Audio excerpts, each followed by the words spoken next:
નમસ્કાર વિદ્યાર્થી મિત્રો, હું જનક સોલંકી પાટિયા યુટ્યુબ ચેનલની અંદર આપનું હાર્દિક સ્વાગત કરું છું. જેની તમે ખૂબ આતુરતાથી રાહ જોઈ રહ્યા છો એવો આપણો રસાયણ વિજ્ઞાનનો તમે જોઈ શકો છો અહીંયા લેબોરેટરી અને એક્સરે આસિસ્ટન્ટ માટેનો જે મેગા લેક્ચર કે જેની આપણે ચર્ચા કરતા હતા કે જેની અંદર આપણે સારામાં સારા એમસીક્યુની ચર્ચા કરવાની છે અને જે ટોપિકની અંદર ઓલમોસ્ટ ચેપ્ટરને કવર કરી શકે તેવા એમસીક્યુ છે. વધારે સમય ન બગાડતા આપણે આપણા લેક્ચર તરફ આગળ વધીએ. પણ લેક્ચરની શરૂઆત કરતા પહેલા એક નાનકડી ચર્ચા તમને કરી દઉં કે જો તમે આપણી યુટ્યુબ ચેનલની અંદર નવા હો વિદ્યાર્થી મિત્રો તો જરાક સબસ્ક્રાઇબ કરી દેજો, વિડીયોને લાઇક કરી દેજો, જેથી તમારા વિદ્યાર્થી મિત્રો છે, તમારા જે સગાવાલા છે, જે લોકો એક્સરે આસિસ્ટન્ટ અને લેબોરેટરીની તૈયારી કરતા હોય એમને આ વિડીયો શેર પણ કરી દેજો. બીજી એક તમને અગત્યની ચર્ચા કહેવાની રહી ગઈ કે જો તમે સંપૂર્ણપણે એક્સરે આસિસ્ટન્ટ અને લેબોરેટરીની તૈયારી કરવા માંગતા હો તો હવે ઓલરેડી એક્સરે આસિસ્ટન્ટની તો એક્ઝામ છે એમની ડેટ આવી ચૂકી છે 11 ડિસેમ્બર. એટલે એના માટે તો હું તમને કંઈ ન કહી શકું, પણ મને એવું લાગે છે ત્યાં સુધી લેબોરેટરી જે આસિસ્ટન્ટ છે તેમની એક્ઝામ મે બી કદાચ જાન્યુઆરી મિડ આજુબાજુ આવી શકે. તો એમ આપણે જોવા જઈએ તો આપણી પાસે હજુ 1.5 મહિના જેટલો સમય છે. તો જો તમે આ 1.5 મહિનાને ન્યુટ્રલ કરીને તમારા જીવનની કારકિર્દીની અંદર ગવર્મેન્ટ જોબ લેવા માંગતા હોય તો એના માટેનું જે છે તે આપણો સંપૂર્ણ લેબોરેટરી એક્સરે આસિસ્ટન્ટનો કોર્સ છે, જેની અંદર આપણને પાર્ટ એ અને પાર્ટ બીની સંપૂર્ણ માહિતી મળી જશે. જો તમારે પાર્ટ એ અને પાર્ટ બીની સંપૂર્ણ તૈયારી વ્યવસ્થિત કરવું હોય તો એના માટેનો આપણો જે કોર્સ છે કે જેની પ્રાઇસ 3499 રૂપિયા છે, જેની અંદર રિઝનિંગ અને આપણું ફિઝિક્સ, કેમેસ્ટ્રી અને બાયોલોજીથી આવી જશે. પણ જનરલી વિદ્યાર્થીને કેવું હોય કે સર રિઝનિંગ તો આવડે અમને, કુનાલ સરના બહુ વિડીયો જોયા અમે અને યુટ્યુબ પર એમના વિડીયો ફ્રી છે તો એમાંથી અમે શીખી લેશું, અમને ખાલી ફિઝિક્સ, કેમેસ્ટ્રી અને બાયોલોજીની ચર્ચા કરાવડાવો. જો તમારી રિઝનિંગ તમે જાતે કરી શકતા હો વિદ્યાર્થી મિત્રો તો ખાલી ને ખાલી પાર્ટ બીની તૈયારી કરવા માટે તમારે 2499નો કોર્સ છે કે જેની અંદર તમને ફિઝિક્સ, કેમેસ્ટ્રી અને બાયોલોજી મળી જશે. સાથે સાથે જો તમે બંને કોર્સ આ કોર્સ પણ લ્યો છો, આ કોર્સ પણ લ્યો છો તો એમની સાથે આપણને લેબોરેટરી એક્સરે આસિસ્ટન્ટની બુક તેમજ એમની ટેસ્ટ સિરીઝ છે તે બંને મળી જશે. ફરી પાછો અમુક વિદ્યાર્થીને સવાલ ઉત્પન્ન થશે કે સર મારે આ કોર્સે નથી લેવો, મારે આ કોર્સે નથી લેવો, મને તમે ખાલી બુક આપી દો જેથી કરી હું મારી રીતે જાતે સેલ્ફ જે છે તે બધું હેન્ડલ કરી લઈશ. તો સેલ્ફ હેન્ડલ જો તમારે કરવું હોય તો એના માટેની આખી આપણી આ બુક છે કે જેની પ્રાઇસ અહીંયા 449 રૂપિયા છે. જો એમની સાથે તમે એમની ટેસ્ટ સિરીઝ પણ બાય કરવા માંગતા હો વિદ્યાર્થી મિત્રો તો એમની પ્રાઇસ છે તે 299 રૂપિયા છે. પણ જો તમે પાર્ટ એ એટલે કે આખી જે છે પાર્ટ એ અને પાર્ટ બી સંપૂર્ણપણે તૈયારી કરવા માંગતા હો તો 3499ની સાથે આપણને આ બંને ફ્રી મળશે, એઝ વેલ એઝ 2499ની સાથે પણ આપણને આ જે બુક છે અને ટેસ્ટ સિરીઝ છે તે બંને આપણને ફ્રી ઓફ કોસ્ટની અંદર મળવાનું છે. તો વધારે રાહ ન બગાડતા તમે એપ્લિકેશન્સની અંદરથી જઈને આ કોર્સ બાય કરી શકો છો. બાકીના કેસમાં તો તમે તમારી રીતે તૈયારી કરો છો, એટલે વધારે સમય ન બગાડતા સીધા આપણે જે મેઇન ટોપિક છે તેના ઉપર આવીએ. ઓકે સર, સારી વાત છે, ચલો મેઇન ટોપિક ઉપર આવો. ચર્ચા કરું વિદ્યાર્થી મિત્રો કેમેસ્ટ્રીની, તો કેમેસ્ટ્રીની અંદર આપણી પાસે માત્ર ને માત્ર ખાલી ને ખાલી 10 ચેપ્ટર છે. એટલે અહીંયા આપણે 10 ચેપ્ટરના જે એમસીક્યુ છે જે આપણે લગભગ ચેપ્ટરની અંદર એવરેજ કાઢવા જઈએ તો 10 આજુબાજુ લીધા છે અને આપણી જે એક્ઝામ છે તેની અંદર એવરેજ 5 એમસીક્યુ આવવા જોઈએ, પણ તો એ લોકો ઉપર ડિપેન્ડ છે કે એ લોકો કેટલા એમસીક્યુ આપણને આપશે. કોઈમાં 5 આપે, કોઈમાં 3 આપે. તો જે આપણી દિવ્યાંગવાળી જે ટેસ્ટ ગઈ છે એમની અંદર આપણે જોયું હતું કે કોઈ એકાદ ચેપ્ટરની અંદરથી 5 કે 7 ક્વેશ્ચન પૂછી નાખ્યા, કોઈ એકમાંથી 2 કે 3 જ પૂછ્યા હતા. તો વેટેજ તો એના હિસાબથી એ લોકો સેટઅપ કરી શકે.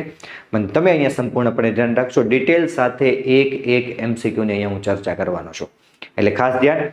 એ પહેલાં જો આપણા જે જૂના વિદ્યાર્થી લોકો જે કોર્સ જોતા હોય તો એ લોકો આપણી જે પણ લેક્ચરની નોટ્સ છે તેમને સાથે લઈને બેસે, જેથી કરી આપણા એમસીક્યુ આપણને પરફેક્ટ સંયોજન સ્વરૂપે યાદ રહી શકે. આગળ વધીએ આપણે. ઓકે, અને અહીંયા જોઈએ કે સમાન પરિસ્થિતિમાં નીચેનામાંથી કયા દ્રાવણનું ઉત્કલન બિંદુ જે છે એ સૌથી વધારે છે. તો આપણે એમની ચર્ચા કરીએ. તો ઉત્કલન બિંદુ જે છે ને વિદ્યાર્થી મિત્રો, તો અહીંયા હું લખું છું ઉત્કલન બિંદુ એટલે એને હું ડેલ્ટા ટીબી વડે લખી છું. આ ઉત્કલન બિંદુમાં ઉન્નયન એવું કહેવાશે. અને ઉત્કલન બિંદુમાં ઉન્નયન છે તે વોન્ટ ઓફ અવયવ આઈના સમપ્રમાણમાં છે. સાથે સાથે આ જે છે તેમની એમ એટલે કે સાંદ્રતાના સમપ્રમાણની અંદર પણ છે. તો આને કદાચ મારે લખવું હોય તો આવી રીતે લખી શકું, delta TB is directly proportional to the M, અને જ્યારે delta TB directly proportional to the M હોય તો અહીંયાથી પ્રપોર્શનલ હટાવી હું આઈ ઇન્ટુ કે બી ઇન્ટુ એમ જે છે તે આવું લખી શકું. પણ તમે અહીંયા જોવો છો કે જે પણ કાંઈ સાંદ્રતા આપણને આપેલી છે 1 મોલાલિટી 1 મોલાલિટી 1 મોલાલિટી 1 મોલાલિટી, તો બધી જગ્યા ઉપર જો આપણને 1 મોલાલિટી આપી દીધી છે તો અહીં સાંદ્રતાનું કોઈ કામ નથી. જે પણ કાંઈ કામ છે આ વોન્ટ ઓફ અવયવ આઈનું છે. તો સર આ વોન્ટ ઓફ અવયવ એટલે શું, એની ચર્ચા કરીએ. વોન્ટ ઓફ અવયવ એટલે એવું સંયોજન કે જ્યારે એને પાણીની અંદર આપણે એડ કરશું તો એ કેટલા પ્રમાણમાં જે તે પદાર્થનું વિયોજન કરશે. જેમ કે આપણી પાસે યુરિયા છે, તો યુરિયાને પાણીની અંદર તમે જ્યારે દ્રાવ્ય કરવા માટે જાઓ તો યુરિયા એમાંથી કોઈ પણ પ્રકારનો આયન છૂટો ન પડે, એટલે એક જ આયન રહે. એટલે વોન્ટ ઓફ અવયવ જે છે આઈ, એની કિંમત યુરિયા માટે ખાલી એક જ આવશે. ઓકે સર, સમજાઈ ગયું. બીજા પોઈન્ટ ઉપર આવો. ઓકે, પાછી ચર્ચા કરો. BaCl2 છે, તો આ BaCl2 ની અંદર જો તમે ચર્ચા કરવા જાઓ વિદ્યાર્થી મિત્રો, તો આ BaCl2 નું જો હું વિયોજન કરીશ તો એમાંથી આપણને Ba+2 મળશે અને પ્લસ જે છે તે 2Cl- મળશે. એમ જોવા જઈએ તો અહીંયા ટોટલ આપણી પાસે 3 આયન થયા અને 3 આયન એ જ આપણા શું છે, અહીંયા આઈ છે. સમજી ગયા સર? NaCl ની ચર્ચા કરીએ તો કે NaCl સંયોજન છે તેનું રૂપાંતરણ Na++ Cl- ની અંદર થશે. એટલે અહીંયા એમ જોવા જઈએ તો I ની કિંમત આપણી પાસે કેટલી આવશે? 2, કેમ કે એક આ છે ને એક આ છે. એઝ વેલ એઝ આપણે FeCl3 ની ચર્ચા કરીએ તો FeCl3 જે છે તેનું રૂપાંતરણ Fe+3 માં થશે, પ્લસ 3Cl- માં થશે. એટલે ટોટલ અહીંયા જોવા જઈએ તો 4 આયન જનરેટ થાય ને 4 આયન જનરેટ થાય તો I ની કિંમત કેટલી લેવાની? 4 સર. હા સર, તમે કીધું હતું કે ડેલ્ટા ટીબી I ના સમપ્રમાણમાં હોય. આનો I 1 છે, આનો 2 છે, આનો I 1 છે, આનો 3 છે, આનો 2 છે, આનો 4 છે. જેનો I વધારે એમની ઉત્કલન બિંદુની સ્થાયીતા જે છે તે વધારે આવશે. હવે એવું પૂછ્યા ક્વેશ્ચન્સમાંથી કે નીચેનામાંથી કયા દ્રવનું ઉત્કલન બિંદુ ઓછું છે, તો યુરિયા આવે. વધારે છે તો કોણ આવશે? FeCl3 આવશે. આવી રીતે આપણે ક્વેશ્ચન્સને આગળ વધશું. નેક્સ્ટ ક્વેશ્ચન્સ ઉપર જઈએ. તાપમાનના વધારા સાથે નીચેના પૈકી કયા દ્રાવ્યની દ્રાવ્યતા ઘટે? તો આપણે જ્યારે ચેપ્ટર ભણતા હતા ત્યારે આપણે આવી ચર્ચા કરી હતી કે જે વાયુ પદાર્થ જે છે કે જે ખરેખર આપણો દ્રાવ્ય સંયોજન સ્વરૂપની અંદર છે, એ જ્યારે આપણા પ્રવાહી દ્રાવકની અંદર દ્રાવ્ય થઈ જવામાં આવે ત્યારે એમાંથી આપણને એક દ્રાવણ મળે છે. અને આ દ્રાવણને હવે જો તમે બેટા રૂટીન ફેઝ ઉપર હું તમને યાદ કરાવડાવું તો માની લઈએ કે આપણે છે ને થમ્સઅપની એક મસ્ત મજાની બોટલ લીધી છે, આમ ફ્રીજની અંદરથી આમ એકદમ ચિલ્ડ બહાર કાઢી છે, આમ ઉપરથી દઈને ઢાંકણે ખોલી નાખ્યું છે, એક આમ સીપે લઈ લીધી છે, પછી પાછું આમ ઢાંકણ બંધ કરી દીધું છે. અથવા તો એ ઢાંકણ ખોલી એ ગ્લાસની અંદર આપણે થમ્સઅપની એમ બોટલનું થોડું પણ કોલ્ડ ડ્રિંક છે તેને સાઈડમાં મૂકી દીધું છે. અને અચાનક તમને ખબર પડી કે મારા વાલીડાનો કોઈનો ફોન આવ્યો છે, એટલે વાલીડા સાથે તમે ફોન પર વાત કરતા હતા. ફોન પર વાત કરતા કરતા તમે ભૂલી ગયા કે મેં કોલ્ડ ડ્રિંક બહાર કાઢેલું છે. એટલે જ્યારે વિદ્યાર્થી મિત્રો તમે કોલ્ડ ડ્રિંકને ફ્રીજની અંદરથી બહાર કાઢશો, તેને બોટલની અંદર લેશો, સિપ લેશો, તો તમને એની અંદર CO2 ગેસ છે તે તમે જ્યારે પીશો તો તમને ફીલ થશે. પણ હવે પેલી વાલીડા સાથે ફોનમાં વાત કરવા માટે ગ્લાસ તો બહાર જ રહી ગયો, એટલે ફ્રીજની અંદરનું તાપમાન હતું તે તો ઓછું હતું, બહાર એનાથી વધારે થયું, એટલે તાપમાનમાં વધારો થયો. અહીંયા પણ આપણે કોની ચર્ચા કરીએ છીએ? તાપમાનના વધારાની ચર્ચા કરીએ છીએ. અને પછી જો તમે 5 કે 10 કે 15 મિનિટ પછી પાછી સીપ લેશો તેમાં તમને કોઈ ગેસની ફિલિંગ નહીં આવે. એટલે એનો મતલબ શું થાય કે જેટલો ગેસ હતો એટલો બધો ગેસ નીકળી ગયો. એટલે તાપમાન વધ્યું તો અંદર જે દ્રાવ્ય ગેસ હતો એ નીકળી ગયો. એટલે જ્યારે વાયુમય દ્રાવ્ય હોય, પ્રવાહીમય દ્રાવક હોય, ત્યારે જો તમે તાપમાનનો વધારો કરો તો તેની દ્રાવ્યતામાં ઘટાડો થાય. હવે આપણે અહીંયા 4 ઓપ્શન્સ આપેલા છે, એમાંથી ચેક કરવાની કે કોણ વાયુ દ્રાવક છે, કોણ પ્રવાહી દ્રાવક છે અને વાયુ દ્રાવ્ય છે. પહેલું ઉદાહરણ જુઓ તો પાણીમાં દ્રાવ્ય થયેલ ક્લોરીન, તો ક્લોરીન વાયુ છે? હા સર. પાણી પ્રવાહી છે? હા સર. તો ચેક કરવું પડશે કે કોણ પ્રવાહી છે, કોણ દ્રાવક છે, કોણ દ્રાવ્ય છે. તો પાણીમાં દ્રાવ્ય થયેલ, તો કે દ્રાવ્ય થયેલ એ ક્લોરીન છે, પાણી આપણું દ્રાવક છે, તો આપણો આન્સર ત્યાં અને ત્યાં જ પૂરો થઈ ગયો.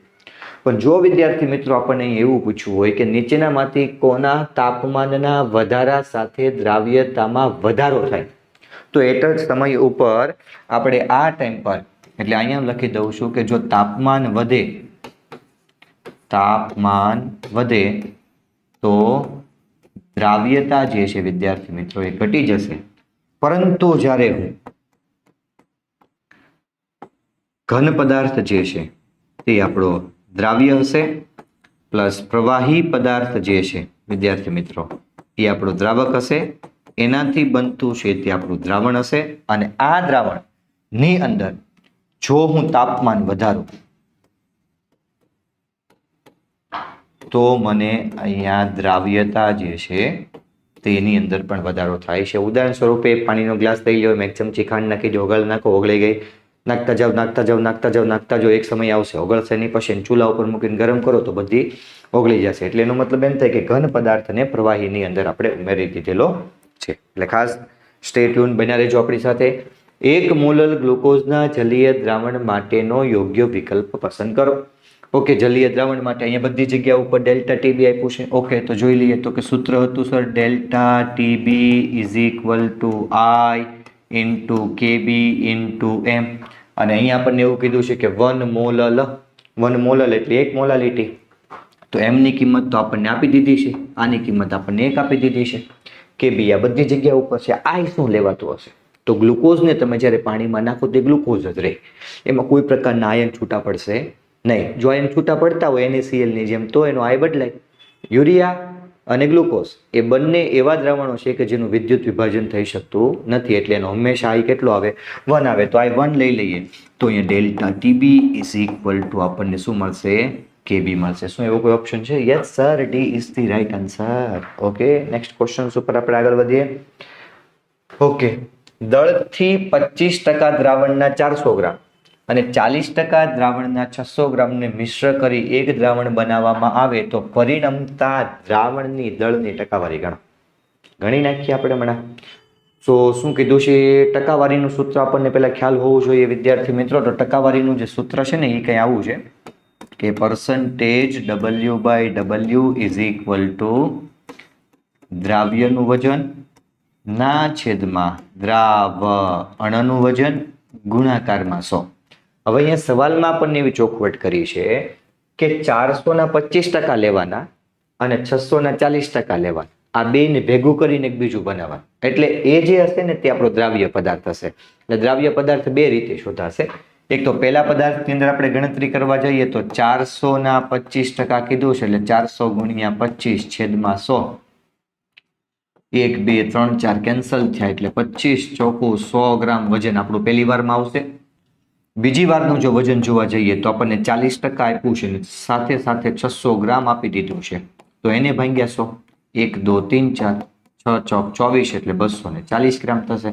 હવે બંનેનો જો હું સરવાળો કરી નાખું તો બંનેનો સરવાળો જે છે વિદ્યાર્થી મિત્રો એ 400 ને 340 ગ્રામ આવશે. તો આ 340 ગ્રામને હું ઉપરની સાઈડમાં મૂકી દઉં. ઓકે સર, સમજ પડી ગઈ. અને દ્રાવણનું કુલ વજન જોવા જાવ તો આ 400 ગ્રામ અને 600 ગ્રામ બંને ભેગા થઈને બનાવે તો હું અહીંયા લખી શકું 400 પ્લસ 600 ઇઝ ઇક્વલ ટુ 1000. 1000 એ આપણું કુલ દ્રાવણ થઈ ગયું અને અહીંયા ગુણ્યા લખી દઉં 100.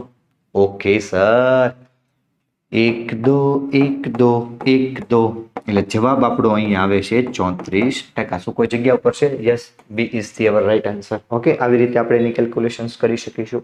નેક્સ્ટ ક્વેશ્ચન ઉપર આપણે જઈએ. 22 ગ્રામ બેન્ઝીનને 122 ગ્રામ ટેટ્રાક્લોરાઇડમાં ઓગાળવામાં આવે તો બેન્ઝીનના દળની ટકાવારી શોધો. ઓકે, ફરી પાછી ટકાવારી શોધવાની તો પાછું W/W નું સૂત્ર લખી દઉં.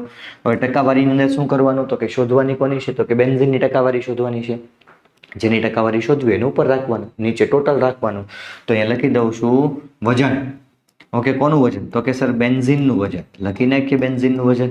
બેન્ઝીનના વજનના છેદમાં દ્રાવણનું વજન ગુણ્યા 100 કરજો સર, ટકાવારી છે કે કરી નાખીએ. હવે જો તો બેન્ઝીનનું વજન આપણી પાસે કેટલું છે? તો સર બેન્ઝીનનું વજન છે ને આપણી પાસે 22 છે અને દ્રાવણનું કુલ વજન કેટલું થાય? તો કે દ્રાવણ જે હતું ને તે 22 હતું અને પ્લસ પાછું 122 આ નવું આવ્યું, એટલે ભેગું હું લખી શકું 22ના છેદમાં 144 ગુણ્યા 100. ઓકે ઓકે સર, હવે આનો ભાગાકાર કેમ કરો? હોમવર્ક કરી નાખ્યા ફટાફટ. અહીંયા જો મારે લખવું વિદ્યાર્થી મિત્રો તો 11 દુ 22 લખાય કે ન લખાય? હા સર, લખાય ને. આ 144 છે તો એ 12 નો વર્ગ કહેવાય કે ન કહેવાય? તો કે આ કહેવાય જ ને સર. તો આના ઉપરથી મારે લખવું હોય તો લખાય 2 છક 12 એવું લખી શકાય? તો કે કેમ નહીં સર, લખી શકાય ને. હવે અહીંયા જો બેટા ગુણાકારની અંદર આપણે જોવા જઈએ ને તો થોડું એપ્રોક્સી લઈને ચાલવું પડશે. આ 11 એમને એમ લખી દઉં છું, આ 6 એમને એમ લખી દઉં છું, અહીંયા લખી દઉં છું 12 અને અહીંયા છે તે હું લખી દઉં છું મલ્ટીપ્લાય બાય 100. આપણે એપ્રોક્સી આન્સર લેવાનો છે તો માની લઈએ કે આની કિંમત છે તે એપ્રોક્સી 12 છે. એપ્રોક્સી તો આપણું આ અને આ અહીંયા કેન્સલ થયું, આ અહીંયા કેન્સલ થયું એટલે 1/6 આવે ને 1/6 એટલે 0.15 થાય. એને મલ્ટીપ્લાય બાય 100 કરીએ એટલે આપણો આન્સર એપ્રોક્સિમેટલી 15 આવે. પણ અહીંયા ઉપર 11 હતું એટલે જવાબમાં થોડો ઘણો ફેરફાર હોઈ શકે એટલે જવાબ આપણો 15.28 છે તે વિદ્યાર્થી મિત્રો કેવો છે? એકદમ રાઈટ આન્સર છે. તો આવી રીતે આપણે કોઈ પણ કેલ્ક્યુલેશન છે તે સરળતાથી કરી શકીએ. નેક્સ્ટ પોઈન્ટ ઉપર આપણે આવીએ. H3PO3 દ્રાવણની મોલારિટી પછીની સમપ્રમાણતા શું થાય? તો પહેલા તો આપણને આ મોલારિટી અને સમપ્રમાણતા વચ્ચેનો સંબંધ ખબર હોવી જોઈએ. તો કે મોલારિટી અને સમપ્રમાણતાનો સંબંધ છે તે આપણે લખી શકીએ કે normality is equal two n into molarity થાય. અને n એટલે જે છે તે આપણો n ફેક્ટર થાય. તો n ફેક્ટર કેવી રીતે ગણવાનો? તો કે આપેલા પદાર્થ માટે n ફેક્ટર કેવી રીતે ગણાય? અહીંયા આપેલો 1 છે પણ વિદ્યાર્થી મિત્રો હું તમને 3 શીખવાડું છું, ધ્યાન રાખજો. માની લઈએ કે આની જગ્યા ઉપર આપણને H3PO4 પૂછી લીધું. માની લઈએ કે આની જગ્યા ઉપર આપણને H3PO3 પૂછી લીધું અને માની લઈએ કે અહીંયા એની જગ્યા પર આપણને H3PO2 પૂછી લીધું. તો ત્રણેયમાં n ફેક્ટર આપણે જોવા જઈએ તો જનરલી આપણે એવું કહેતા હોઈએ કે જેટલા હાઇડ્રોજન એટલા ગણી નાખવાના, પણ આ કેસમાં એવું થવાનું નથી. તો અહીંયા કઈ વસ્તુ ધ્યાન રાખવાની તે જોવાની. તો આનું બંધારણ ડ્રો કરવું પડે. બંધારણ કઈ આવે? P double bond O, OH, OH અને OH. અહીંયા બંધારણ ડ્રો કરવા માટે જઈએ P double bond O, OH, OH અને H. અહીંયા ડ્રો કરવા માટે જઈએ P double bond O, OH, H અને અહીંયા જે આવશે તે H. આ કેસમાં આપણે જે પણ કાંઈ હાઇડ્રોજન પરમાણુ જે રિલીઝ થાય છે એ OH પાસેથી થશે. તો આ કેસમાં જો આપણે જોવા જઈએ તો આપણી પાસે જે n ફેક્ટરની કિંમત છે તે 3 આવશે, કેમ કે 3 OH માંથી એક હાઇડ્રોજન છે.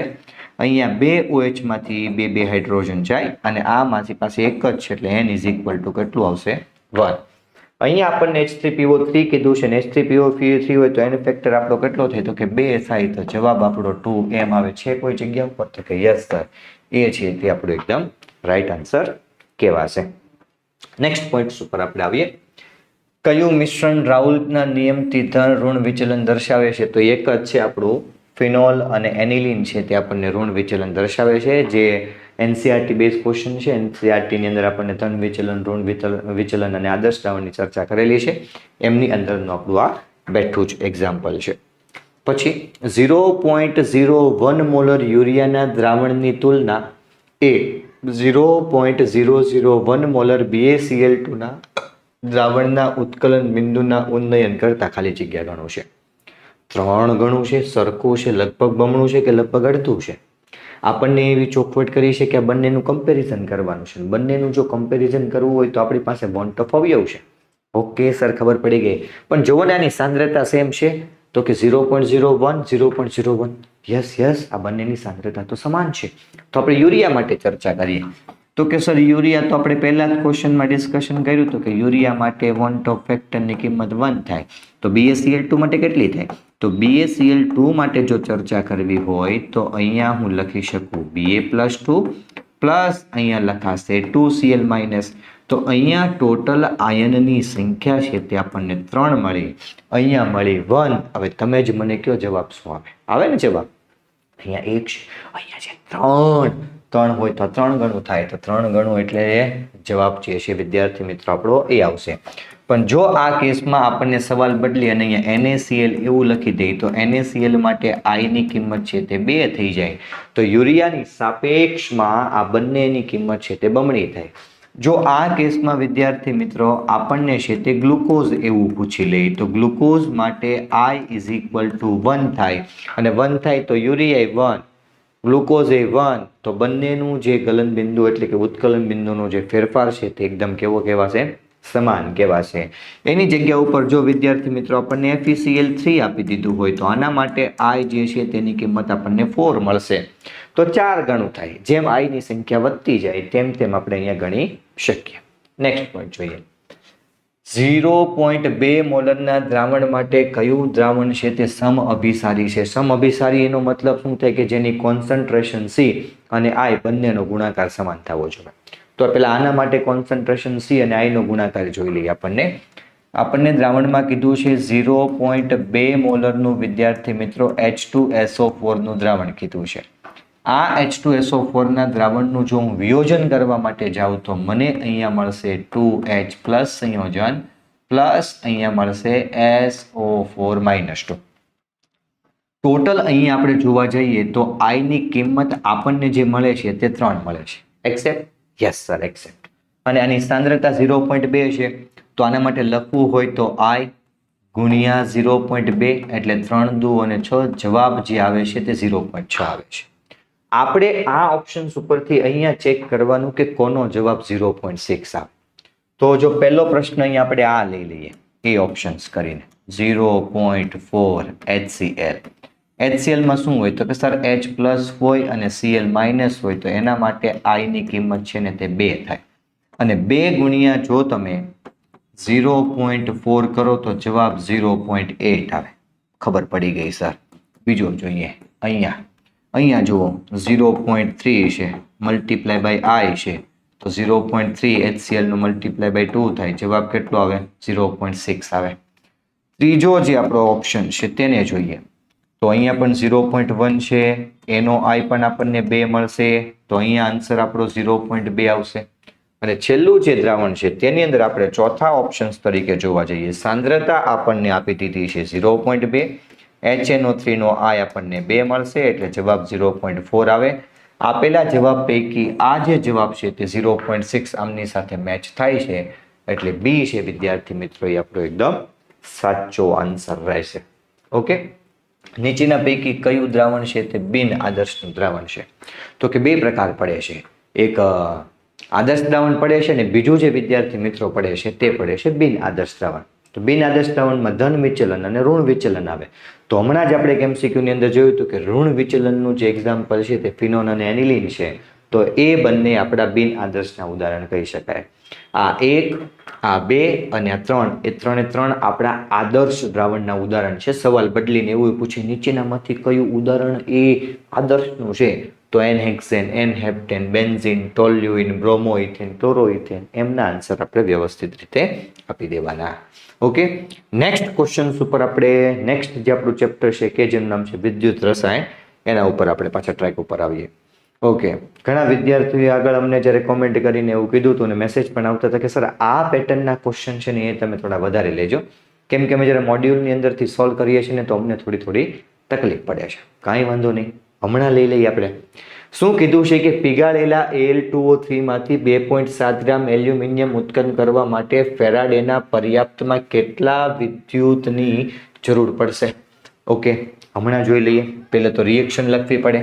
અહીંયા જે આપણને પદાર્થ આપેલો છે Al2O3 એ અહીંયા Al+3 ની ટર્મ્સમાં હોય અને Al+3 નું રૂપાંતરણ જો આપણે કરવું હોય વિદ્યાર્થી મિત્રો તે પોતે 3 ઇલેક્ટ્રોનનો સ્વીકાર કરી અહીંયા આપણને Al સોલિડની અંદર રૂપાંતરણ કરશે.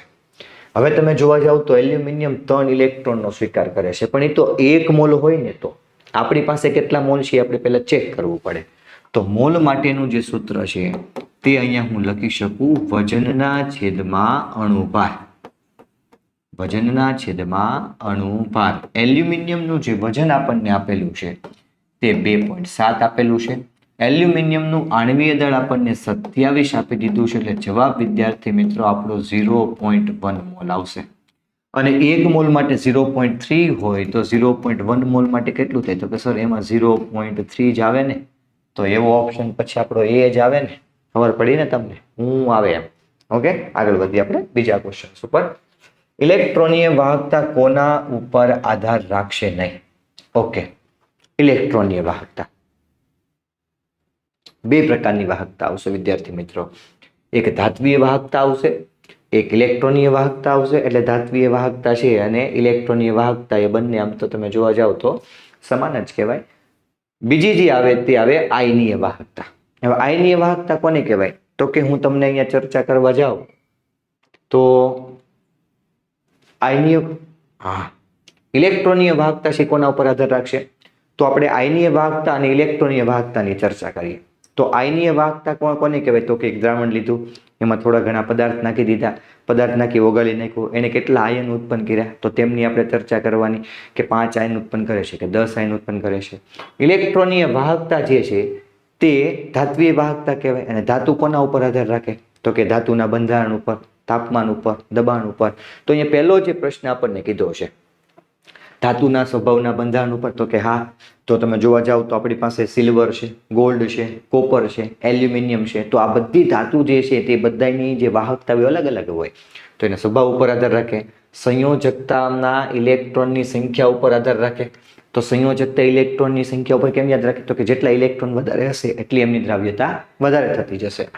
તાપમાન ઉપર, તો કે ચોક્કસ તાપમાન ઉપર તો આધાર રાખે જ તે. જેમ જેમ તાપમાન વધતું જાય ઇલેક્ટ્રોનની વાહકતાની અંદર ઓબ્વિયસલી ઘટાડો જોવા મળશે. વિદ્યુત વિભાજનની સાંદ્રતા, તો કે દ્રાવણ હોય ને ત્યાં વિદ્યુત વિભાજન આવે.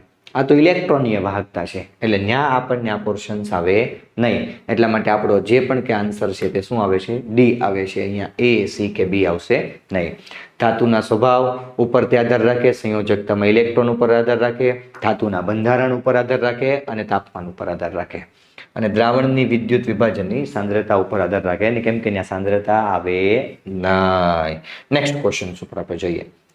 જ્યારે સૂકો કોષ કાર્યરત હોય ત્યારે રિડક્શન કરતા સ્વરૂપે કોનો ઉપયોગ થાય? તો કે જ્યારે સૂકો કોષ કાર્યરત હતો ને સર, તો આપણે કઈ આવી રિએક્શન જોઈતી કે સર એનોડ ઉપર છે ને એ ઝિંક સંયોજન હોય અને ઝિંકનું રૂપાંતરણ છે ને એ Zn+2 માં થાય. અને એની સાથે સાથે અહીંયા હું 2 ઇલેક્ટ્રોન લખું છું. અને એની સાથે અહીંયા જો હું કેથોડ જોવા જઈશ વિદ્યાર્થી મિત્રો, તો કેથોડની અંદર આપણી પાસે MnO2 હતું અને આનું રૂપાંતરણ છે તે MnO અને OH ની અંદર થઈ ગયું હતું. હવે અહીંયા આપણને પૂછ્યું છે રિડક્શન કરતા. રિડક્શન કરતા નો મતલબ શું થાય? બીજાનું રિડક્શન કરે ને પોતાનું ઓક્સિડેશન કરે. તો એનોડ ઉપર ઓક્સિડન્ટ થાય છે એટલે ઝિંકમાંથી Zn+2 બને, જે ઓક્સિડેશન થયું એટલે આપણો આન્સર શું આવશે? એ. પણ જો આપણને ક્વેશ્ચન્સમાં વિદ્યાર્થી મિત્રો આવું પૂછી લીધું હોય કે ઓક્સિડેશન કરતા કોણ છે, તો આપણો જવાબ શું આવશે? MnO2 આવશે. રિડક્શન કરતા પૂછ્યું છે એટલે આપણે ઓક્સિડેશન જોવાનું, ઓક્સિડેશન કરતા પૂછે તો આપણે રિડક્શન જોવાનું. ક્લિયર છે આટલું? આગળ વધીએ આપણે ટોપિકની અંદર. 0.177 વોલ્ટ ઓક્સિડેશન પોટેન્શિયલ ધરાવતા હાઇડ્રોજનના વિદ્યુત ધ્રુવમાં સંપર્કમાં રહેલ pH જે છે તે કેટલી થાય? તો કદાચ મેં તમને જ્યારે વિડીયો લેક્ચર્સ આપણે શીખતા હતા ને ત્યારે મેં તમને એવું સૂત્ર કીધું હતું કે ડાયરેક્ટ મૂકી દેવાનું E cell is equal to 0.059 multiply by pH. Direct answer આપણે લખવાનો. તો એ સેલની કિંમત આપણને અહીંયા 0.177 આપી છે. અહીંયા હું લખીશ 0.059. આ 0.059 ન મારે લખવું હોય તો એપ્રોક્સી ગણતરીમાં 0.06 મલ્ટીપ્લાય બાય pH લખી દઉં. તો pH is equal to 0.177 divided by 0.06. એટલે મને ખ્યાલ છે ત્યાં સુધી 6 એકા 6 થાય, 6 દુ 12 થાય, 6 તેરી 18 થાય અને અહીંયા 17 છે. તો 6 તેરી 18 માં એપ્રોક્સિમેટલી આન્સર મારો 3 હોવો જોઈએ કોઈ જગ્યા ઉપર છે. Yes sir, 3 is the our right answer. Okay, hopefully calculations તમને સમજ આવે છે. દેશી જુગાડ જે છે આપણે વચ્ચે વચ્ચે સેટઅપ કરતા જઈએ છીએ કેલ્ક્યુલેશન્સની અંદર, તે પણ તમને આઈડિયા આવતો રહેતો હશે. NaCl, HCl અને NaHC ના લેમ્બડા નોટ એમના મૂલ્ય અનુક્રમે 126.4 છે, 425.9 છે અને 91 છે. તો HAC માટેની ગણતરી કરો. સસ્તો જુગાડ હમણાં જોજો કેવી રીતે હું સેટઅપ કરું છું. ઓકે, અહીંયા H અને AC કીધું છે. તો જ્યારે આપણને આવો ક્વેશ્ચન્સ પૂછે ને કે 3 માંથી કોઈ એકનો આન્સર લખો, તો પહેલા ચેક કરવાનું કે H અને AC કોની પાસે છે. તો કે આપણે જોઈએ તો H આની પાસે છે અને AC આની પાસે છે. તો એ બેયનો શું કરી નાખવાનો? સરવાળો કરી નાખવાનો. તો અહીંયા હું પહેલા સરવાળામાં લખી દઉં છું કે lambda naught M is equal to HCl plus જે છે અહીંયા હું લખી દઉં NaAC. પણ તમે જોવા જાવ તો એની સાથે અહીંયા Cl અને એને એક્સ્ટ્રા પણ છે, તો એને માઇનસ કરી નાખીએ તો અહીંયા મારાથી લખાશે સોલ્ટ NaCl માઇનસ. હવે અહીંયા જોવા જાવ તો આપણી પાસે HCl ની કિંમત કેટલી છે સર? 425.9 છે. અને NaC ની કિંમત કેટલી છે સર?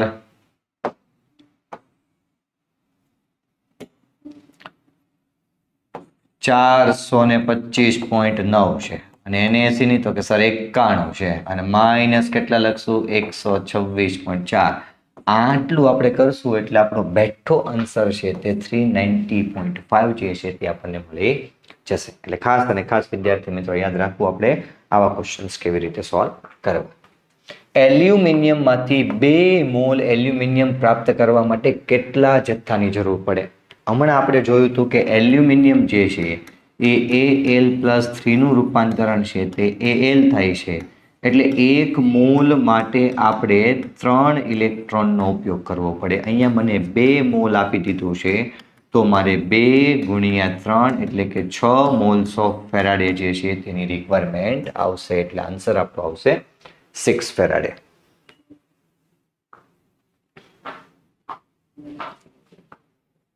નેક્સ્ટ ક્વેશ્ચન ઉપર આપણે આવીએ. આપેલા માંથી નન્સ સમીકરણ કયું સાચું છે? તો નન્સ સમીકરણ જો આપણે સાચું લખવું હોય વિદ્યાર્થી મિત્રો તો અહીંયા પેલું આપણે એનોડ અને કેથોડ લખવું પડે. હું ડિટેલિંગમાં તમને કહું છું, શોર્ટકટ પણ કહું છું, તો બંને વસ્તુ અહીંયા ખાસ ધ્યાન રાખજો. તો પહેલા જે છે અહીંયા હું ચર્ચા કરું છું એનોડની ચર્ચા. તો એનોડની અંદર મને દેખાય છે કે આ જે ભાગ છે પેલો આપણે એને એનોડ કહેશું અને પાછળનો જે ભાગ છે વિદ્યાર્થી મિત્રો એને આપણે કેથોડ કહેશું. એનોડ ઉપર ઓક્સિડેશન થાય, કેથોડ ઉપર રિડક્શન થાય, જે લખ્યું છે તેમ જ લખવાનું. કે સૌ પ્રથમ આપણી પાસે જે એલ્યુમિનિયમ છે એનું રૂપાંતરણ છે તે Al+3 ઇલેક્ટ્રોન્સની અંદર થાય છે. જ્યારે અહીંયા આપણે કેથોડની ચર્ચા કરતા હોઈએ તો કેથોડ ઇઝ ઇક્વલ ટુ જોવા જાવ તો Zn+2 નું રૂપાંતરણ Zn માં થાય છે. અહીંયા હું લખું છું Zn+2 એ પોતે 2 ઇલેક્ટ્રોનનો સ્વીકાર કરી અને એનું રૂપાંતરણ છે તે Zn સોલિડની અંદર કરશે. રિએક્શનને બેલેન્સ કરવા માટે આને 2 વડે ગુણવું પડે અને 3 વડે ગુણવું પડે. અને 2 વડે ગુણું તો અહીંયા હું લખી શકું 2 એલ્યુમિનિયમ 2 Al+3 અને એની જગ્યા ઉપર મારાથી લખાશે 6 ઇલેક્ટ્રોન.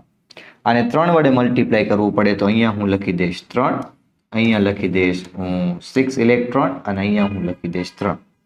બધું જો ભેગું કરવા જાવ તો ઇલેક્ટ્રોન્સ અહીંયા કેન્સલ થાય અને સમીકરણ લખાશે 2 moles of aluminium solid plus 3 moles of Zn+2 aqueous can give us to 2 moles of Al+3 aqueous plus છે તે અહીંયા લખાશે Zn સોલિડ ના 3 મોલ.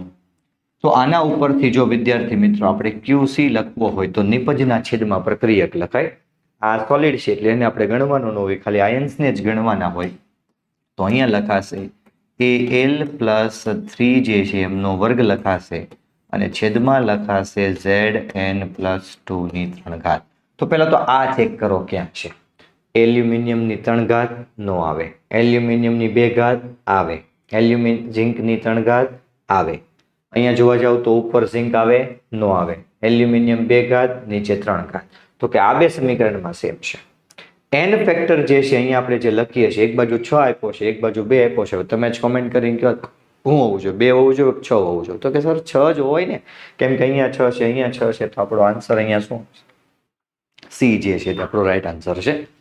આ કેસમાં જ્યારે આપણને અહીંયા અલગ અલગ વીજભાર આપેલા હોય ને 3 અને 2 તો એનો ગુણાકાર કરી નાખવાનો. સમાન આપ્યા હોય તો સમાન લખી દેવાના, પણ નથી આપ્યું તો આપણે આ રીતે સેટઅપ કરશું.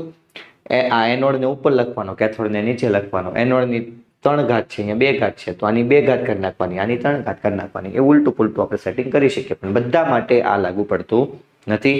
સ્પેશિયલી તમને જ્યારે કોઈ ક્વેશ્ચન્સ પૂછાતો હોય તો ઇક્વેશનથી જો તમે સોર્ટ આઉટ કરો તો જ એ પ્રોપર સોલ્વ થાય. બાકીના કેસમાં આપણને અમુક એવી રિએક્શન્સ આપણે કોર્સની અંદર જોઈ હતી કે જેની અંદર આવું બેઠું આપણે કરવા જઈએ તો આન્સર આપણો ખોટો આવતો હતો. નેક્સ્ટ ક્વેશ્ચન ઉપર આપણે જઈએ. CaCl2 ના જલીય દ્રાવણમાં પ્લેટિનિયમ વિદ્યુત ધ્રુવ સાથે વિદ્યુત વિભાજનમાં કઈ નિપજ મળે છે?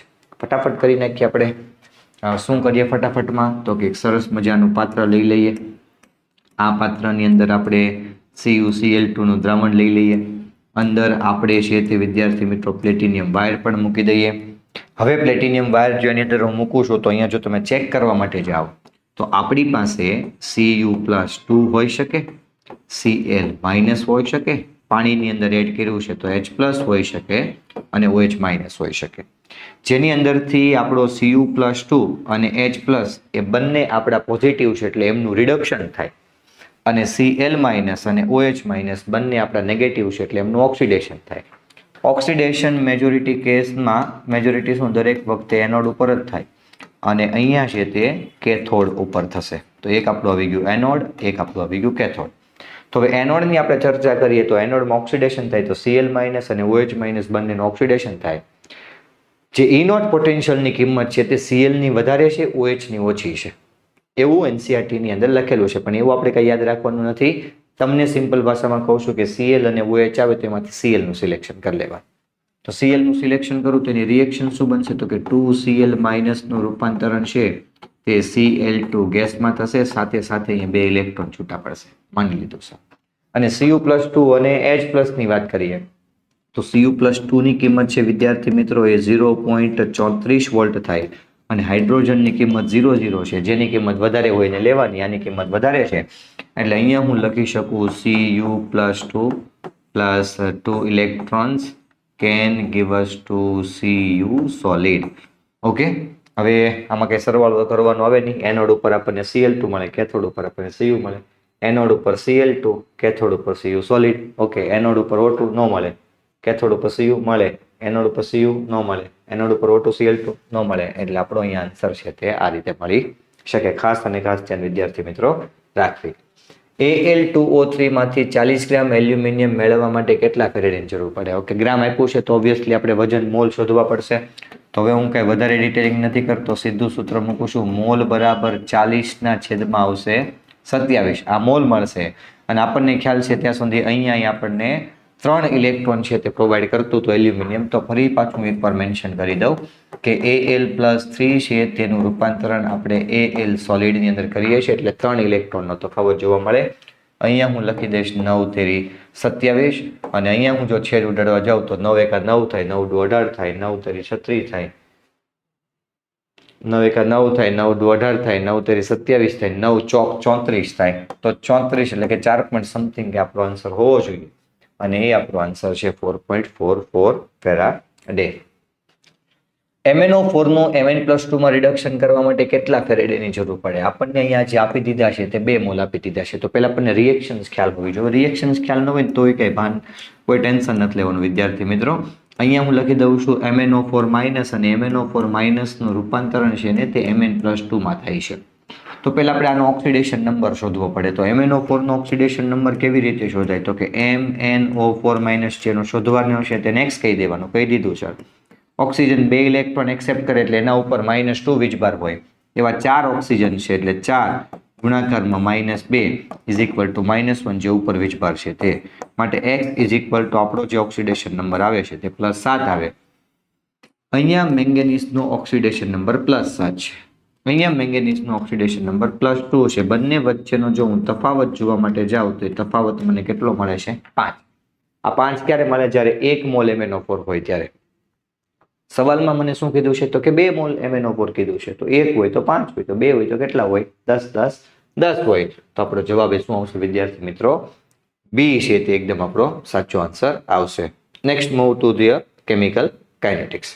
પણ કેમિકલ કાઇનેટિક્સની શરૂઆત કરતા પહેલા વિદ્યાર્થી મિત્રો હજુ એકવાર તમને કહી દઉં છું કે જો તમારે પાર્ટ એ અને પાર્ટ બી સંપૂર્ણપણે કોર્સ જોતો હોય કે જેમની અંદર રિઝનિંગ પ્લસ ફિઝિક્સ, કેમેસ્ટ્રી અને બાયોલોજી છે તે આવી જશે કે જેની કિંમત માત્ર ને માત્ર 3499 રૂપિયા છે.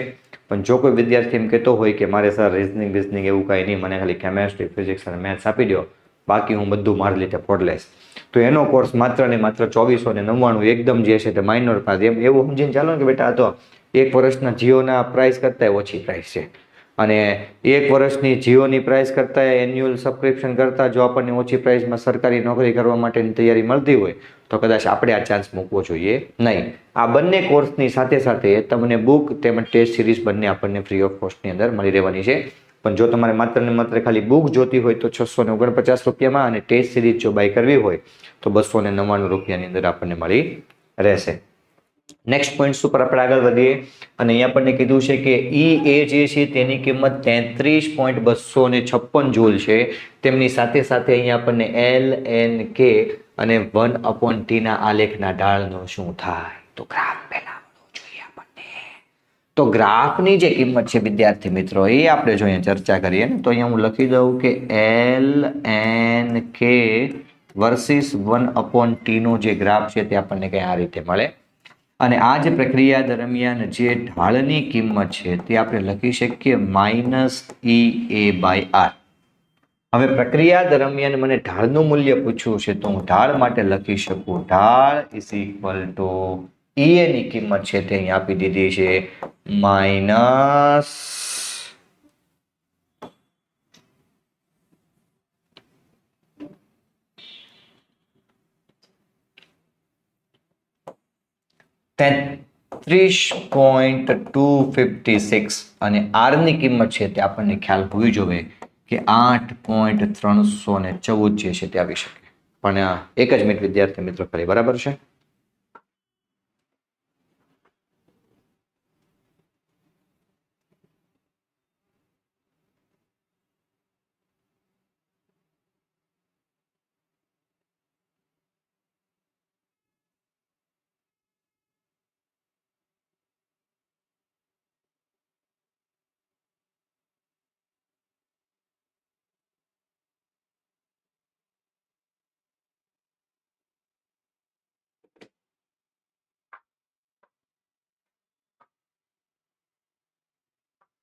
ઢાળનું જે આપણું સૂત્ર છે તે -EA/R, તેમજ ઢાળ -33.256 / 8.314 આપણને જો આપી દીધું હોય વિદ્યાર્થી મિત્રો, તો આપણને ખબર છે કે 8 ચોક 32 આજુબાજુ થાય. એટલે આપણો જવાબ અહીંયા 4 આજુબાજુ હોઈ શકે. એટલે 4A પણ છે, 4C પણ છે, પણ જવાબ આપણો કેવો આવશે? માઇનસ, કેમ કે ઢાળ આપણો કેવો છે? નીચેની તરફ જાય છે. નેક્સ્ટ પોઈન્ટ ઉપર આપણે આવીએ. પ્રથમ ક્રમની પ્રક્રિયા માટે અર્ધ આયુષ્ય સમય 5 મિનિટ છે, તો 99.9% પ્રક્રિયા પૂરી કરવા માટે કેટલો સમય લાગે? આપણને એનસીઆરટીની ટેક્સ્ટ બુકની અંદર આખું આ ડેરિવેશન આપ્યું છે, અને એવો ક્વેશ્ચન પૂછેલો છે કે ટી 99.9% અને ટી 50% બંને વચ્ચેનો સંબંધ કેટલો છે. તો હું તમને અહીંયા કહી દઉં કે ટી 99.9% અને ટી 50% વચ્ચેનો જે સંબંધ છે તે છે વિદ્યાર્થી મિત્રો 10. 10 × T25. આન્સર લખાશે અહીંયા 10 × 5 આપણો આન્સર જે આવશે તે આવશે 50 મિનિટ. તો આવી રીતે આપણો કોઈ બી ક્વેશ્ચન છે તેને શોર્ટ આઉટ વિદ્યાર્થી મિત્રો કરી શકીએ છીએ, જેનું આપણે ખાસ અને ખાસ ધ્યાન રાખજો. આવા શોર્ટકટ સૂત્ર આપણે થોડા યાદ રાખવા પડશે. C2H4 + H2 માંથી C2H6 પ્રક્રિયા માટેનો વેગ અચળાંકનો એકમ શું છે? તો આજે આપણને રિએક્શન્સ જે આપેલી છે ને વિદ્યાર્થી મિત્રો, એ રિએક્શન છે આપણી પ્રથમ ક્રમની પ્રક્રિયા છે. પ્રથમ ક્રમની પ્રક્રિયા કઈ છે તે પ્રેક્ટિકલ બેઝ વેલ્યુ છે, જે આપણે યાદ રાખવી પડે. અને એના ઉપરથી આપણે જો કોઈનો એકમ લખવો હોય ને, તો આપણે કંઈ આવું સૂત્ર જોયું હતું કે મોલ પ્રતિ લિટર ની 1 - n ઘાત ઇન્ટુ સેકન્ડ ઇનવર્સ. આ n જે છે તે આપણને પ્રક્રિયાક્રમ બતાવે છે. પ્રક્રિયાક્રમ આપણો પ્રથમ છે, અને પ્રથમ ક્રમ જો અહીં આપણે મૂકીએ તો 1 - 1 થાય. 1 - 1 એટલે 0, કોઈ પણની 0 ઘાત હોય તો એને 1 કહેવાય. અને એટલે આપણો આન્સર અહીંયા શું આવે? ખાલી અને ખાલી સેકન્ડ ઇનવર્સ આવશે. જો એ રીતની આપણી શૂન્ય ક્રમની પ્રક્રિયા હોય તો આપણો આન્સર મોલ પ્રતિ લિટર ઇન્ટુ સેકન્ડ ઇનવર્સ આવે. જો દ્વિતીય ક્રમની પ્રક્રિયા હોય તો mall inverse into litre into second inverse જે છે તે આવશે. અને તૃતીય ક્રમની પ્રક્રિયા હોય તો આપણો ડી જે છે તે એકદમ પરફેક્ટ સ્વરૂપે આન્સર આવી શકે. નેક્સ્ટ પોઈન્ટ ઉપર જઈએ. R can give us to P માં નીચેના મુજબ ગ્રાફ આપેલ છે, તો પ્રક્રિયામાં ગ્રાફની એન્થાલ્પી મુજબ કેટલો ફેરફાર જોવા મળે? ઓકે વિદ્યાર્થી મિત્રો, હવે જો તમને એ ગ્રાફની અંદર કહી દઉં કે આ જે પોઈન્ટ છે થી આ પોઈન્ટ સુધી આપણે જઈએ ને, એને સક્રિયકરણ ઉર્જા કહેવાય. ઓકે, અહીંયાથી જે અહીંયા સુધીની વેલ્યુ છે એને પણ સક્રિયકરણ ઉર્જા કહેવાય, પણ એ રિવર્સ રિએક્શન માટે હોય. એટલે જો આપણને એવું પૂછે કે આર માંથી પી માટે સક્રિયકરણ ઉર્જાની કિંમત કેટલી, તો 270 માંથી 150 માઇનસ કરી નાખવાના, જે આવે તે જવાબ. પણ જો આપણને આવું પૂછે કે પી માંથી આર બને છે એટલે રિએક્શન્સ આપણી બેકવર્ડ સાઈડમાં ગઈ ને બેકવર્ડ સાઈડમાં પૂછે તો આપણે આ સક્રિયકરણ ઉર્જા જોવાની, જેમાંથી 270 માંથી 100 માઇનસ કરી નાખવાના. પણ આ જે ગેપ અહીંયા તમને દેખાય છે વચ્ચે વાળો,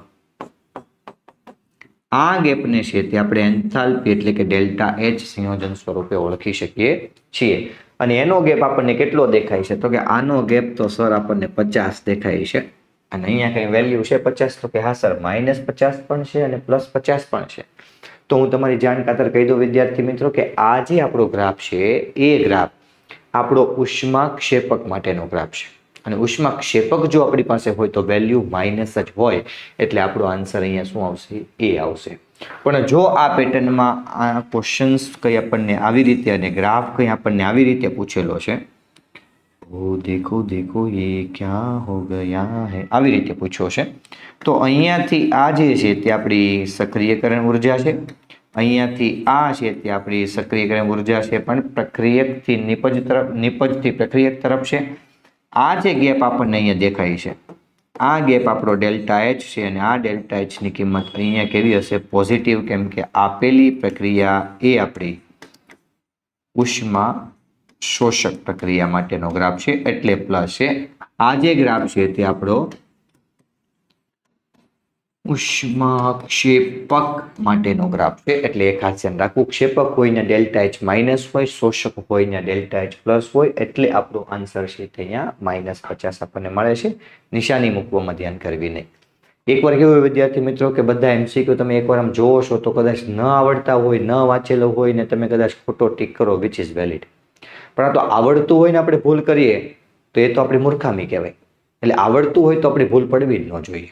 ઓકે સર કાંઈ નહીં, એક માઇનર કેલ્ક્યુલેશન્સમાં મિસ્ટેક થઈ ગઈ, એ કરવા જતો હતો ને ત્યાં બી થઈ ગયો, તો એ ન થવું જોઈએ. એના માટે તમને ખબર હોય તો કોમ્પિટિટિવ એક્ઝામની અંદર એક માર્ક્સની કેટલી વેલ્યુ હોય છે, એક માર્ક્સ માટે જે છે તે રહી જઈએ છે. હવે જનરલી સાયન્સના જે ટીચર્સ હોય એને કોમ્પિટિશન એક્ઝામ વિશે ઓછી ખબર હોય. એટલે મારે જે એક વિદ્યાર્થી હતો એમને કંઈક નીટની અંદર કંઈક 504 માર્ક્સ આવ્યા હતા. તો એ 504 માર્ક્સ એને વિદ્યાર્થીને આવ્યા ને તો એને જે તે જગ્યા પર કોલેજમાં એડમિશન લેવું હતું ત્યાં 505 મેરિટ અટક્યું, ખાલી અને ખાલી 1 માર્ક્સનો. આ એવું નથી કે હું તમને અહીંયાથી કહું છું, બરાબર છે, કે આ 1 માર્ક્સનો ડિફરન્સ શું છે, પણ મેં એની નજરે જોયું છે કે એને 504 માર્ક્સ આવ્યા અને 505 મેરિટ અટક્યું, એટલે એના લીધે એને પપ્પાને પ્રાઇવેટમાં એડમિશન લેવું પડ્યું. એટલા સમય ઉપર ત્યારે એડમિશન મળી જતું. આ વધારે નથી કે 3-4 વર્ષ પહેલાની જ વાત છે. અને પપ્પાને કંઈક 35 લાખ રૂપીસ છે તે પે કરવા પડ્યા આ એક માર્ક્સની લીધે. તો કદાચ 1 માર્ક્સની વેલ્યુ આપણે માટે વધારે. એટલે કોઈ પણ જગ્યા પર આપણે પ્રયત્ન પૂરતો એવો કરશું કે ભૂલ ન કરીએ. ન આવડતું હોય તો વાત અલગ વસ્તુ છે, પણ આવડતું હોય તો આપણાથી ભૂલ ન થાય એનું ખાસ ધ્યાન રાખવું. શૂન્ય ક્રમની પ્રક્રિયા માટે નીચેનામાંથી કયું સમીકરણ એ ખોટું સમીકરણ છે? તો શૂન્ય ક્રમની પ્રક્રિયા માટેનું સમીકરણ કંઈ આવું હતું કે T is equal to R0 minus જે છે તે R લખાય. તો આવું ક્યાં આપ્યું છે આપણને કે T ઇઝ ઇક્વલ ટુ, તો કે આ રાઈટ છે. અહીંયા આપણે જોવા જઈએ તો આ R0 છે, R ને બરાબરની આ બાજુ લઈ આવીએ આપણે, આ KT ને આપણે તે બરાબરની પેલી બાજુ લઈ જઈએ તો માઇનસ છે, આ પણ બરાબર છે. પણ આ જે છે તે આપણું બરાબર નથી વિદ્યાર્થી મિત્રો. તમે જુઓ કે અહીંયા હું જો માઇનસ નિશાની કોમન લઈ લઉં ને, માઇનસ નિશાની જો હું કોમન લઈ લઉં તો આ નિશાની છે ને કંઈ R માઇનસ જે છે તે R0 થઈ જાય, જે અહીંયા આપણને દેખાઈ રહ્યું છે. પ્લસ તો કોઈ દિવસ ન થાય. એટલે આ જે સૂત્ર છે તે આપણું ખોટું સૂત્ર છે, એટલેથી આપણો આન્સર સાચો છે. સર ઓકે, સમજ પડે છે સર, સમજ પડે છે. ઓકે, નીચેનામાંથી પ્રક્રિયાનો ક્રમ કયો છે? તો આ UV અને HV જે લખ્યું છે ને તે સૂર્યપ્રકાશ બતાવે. અને કોઈ પણ સૂર્યપ્રકાશમાં થતી બધી પ્રક્રિયા જે છે વિદ્યાર્થી મિત્રો એ આપણી શૂન્ય ક્રમની પ્રક્રિયા હોય છે. એટલે આપણો આન્સર છે તે અહીંયા D છે તે એકદમ સાચો આન્સર છે. નેક્સ્ટ ક્વેશ્ચન ઉપર આપણે જઈએ. શૂન્ય ક્રમની પ્રક્રિયામાંથી નીચેના પૈકી કયો સંબંધ સાચો છે? શૂન્ય ક્રમની પ્રક્રિયામાં T હાફ જ છે. ઓકે, જોઈ લઈએ. તો અહીંયા હું લખું છું કે T half is equal to R0 by 2K, આવું સમીકરણ છે. 2K ને આપણે અચળ કહી દઈએ તો હું લખી શકું કે શૂન્ય ક્રમ પ્રક્રિયા માટે અહીંયા હું લખી શકું R0, તો R0 ડાયરેક્ટ પ્રપોર્શનલ થાય. પણ આ તો શૂન્ય ક્રમ માટે આપણને પૂછવું છે એટલે આપણે આન્સર અહીં બી લખી શકીએ, પણ પ્રથમ ક્રમ માટે પૂછવું હોય તો દ્વિતીય ક્રમ માટે પૂછવું હોય તો, તૃતીય માટે પૂછવું હોય તો આન્સર શું આવે? કે સર લખાવી દો ને જરા, મજા આવશે. ડાયરેક્ટ લખી દઉં છું વિદ્યાર્થી મિત્રો કે અહીંયા જો આપણને આવું પૂછાય ને તો આનો જે આન્સર આવશે તે આવો આન્સર આવે R0 ની 1 માઇનસ n ઘાત. ઓકે,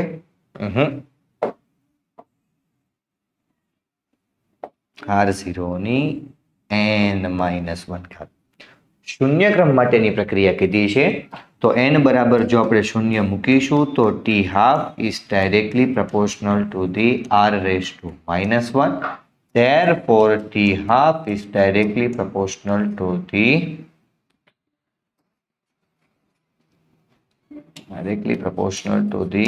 r0 raised to 1 એટલે આપણો આન્સર આવે. પ્રથમ ક્રમની પ્રક્રિયા કહી તો પ્રથમ ક્રમ માટે તમે મૂકો 1 માઇનસ 1 0 થઈ ગયું એટલે કોઈ પણ ની 0 ઘાત એટલે 1 થઈ ગયું 1 by 1. તો ટી હાફ જે છે કોઈના પ્રપોર્શનલ નથી તો એવું પ્રથમ ક્રમ માટે છે ટી હાફનું મૂલ્ય એ R0 થી સ્વતંત્ર હોય. આ કોના માટે ફોલો થશે? પ્રથમ ક્રમ માટે ફોલો થશે. અને આ તમે જુઓ T half is directly proportional to the R0 એટલે અહીંયા 2 લખી દઉં તો 2 માઇનસ 1 થઈ ગયું તો 1 આવશે. તો આ દ્વિતીય ક્રમ માટે છે, આ તૃતીય ક્રમ માટે છે. તો એવી રીતે આપણે આન્સર લખી શકીએ. નેક્સ્ટ ક્વેશ્ચન ઉપર આપણે જઈએ. કોઈ પણ પ્રક્રિયા માટે lnk વર્સિસ 1/t નો ગ્રાફ શું આવે? તો કે એ આપણો d આવે. ઓલરેડી હમણાં આપણે અહીંયા જોઈ લીધું છે. પણ વિદ્યાર્થી મિત્રો જો એની જગ્યા ઉપર આપણને આવું લખી દઈએ ને કે log k વર્સિસ 1/t તો અહીંયા જે આપણો ગ્રાફનો જે ઢાળનું મૂલ્ય છે એ ઢાળનું મૂલ્ય આવશે minus EA by 2.303 RT. Okay, T તો નહીં આવે કેમ કે એના વિરુદ્ધ તો આપણો ગ્રાફ છે એટલે એને આપણે બટ પૂછી નાખીએ છે અને અહીંયા હું લખી દઉં R. આ ક્યારે જ્યારે લોગ હોય તો 2.303 છેદમાં આવશે. કે હોય તો આપણે એવી રીતે લખી શકતા નથી. ln કે હોય તો લખતા નથી. પ્રથમ ક્રમની પ્રક્રિયા 50% પૂર્ણ કરવા માટે 100 સેકન્ડ લાગે છે તો આ પ્રક્રિયાના વેગ અચળાંકની કિંમત શું?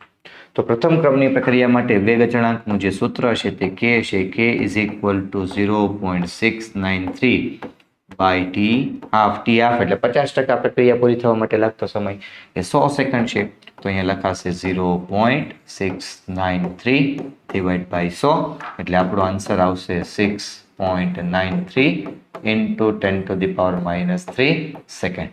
એવું કોઈ જગ્યા પર આન્સર છે?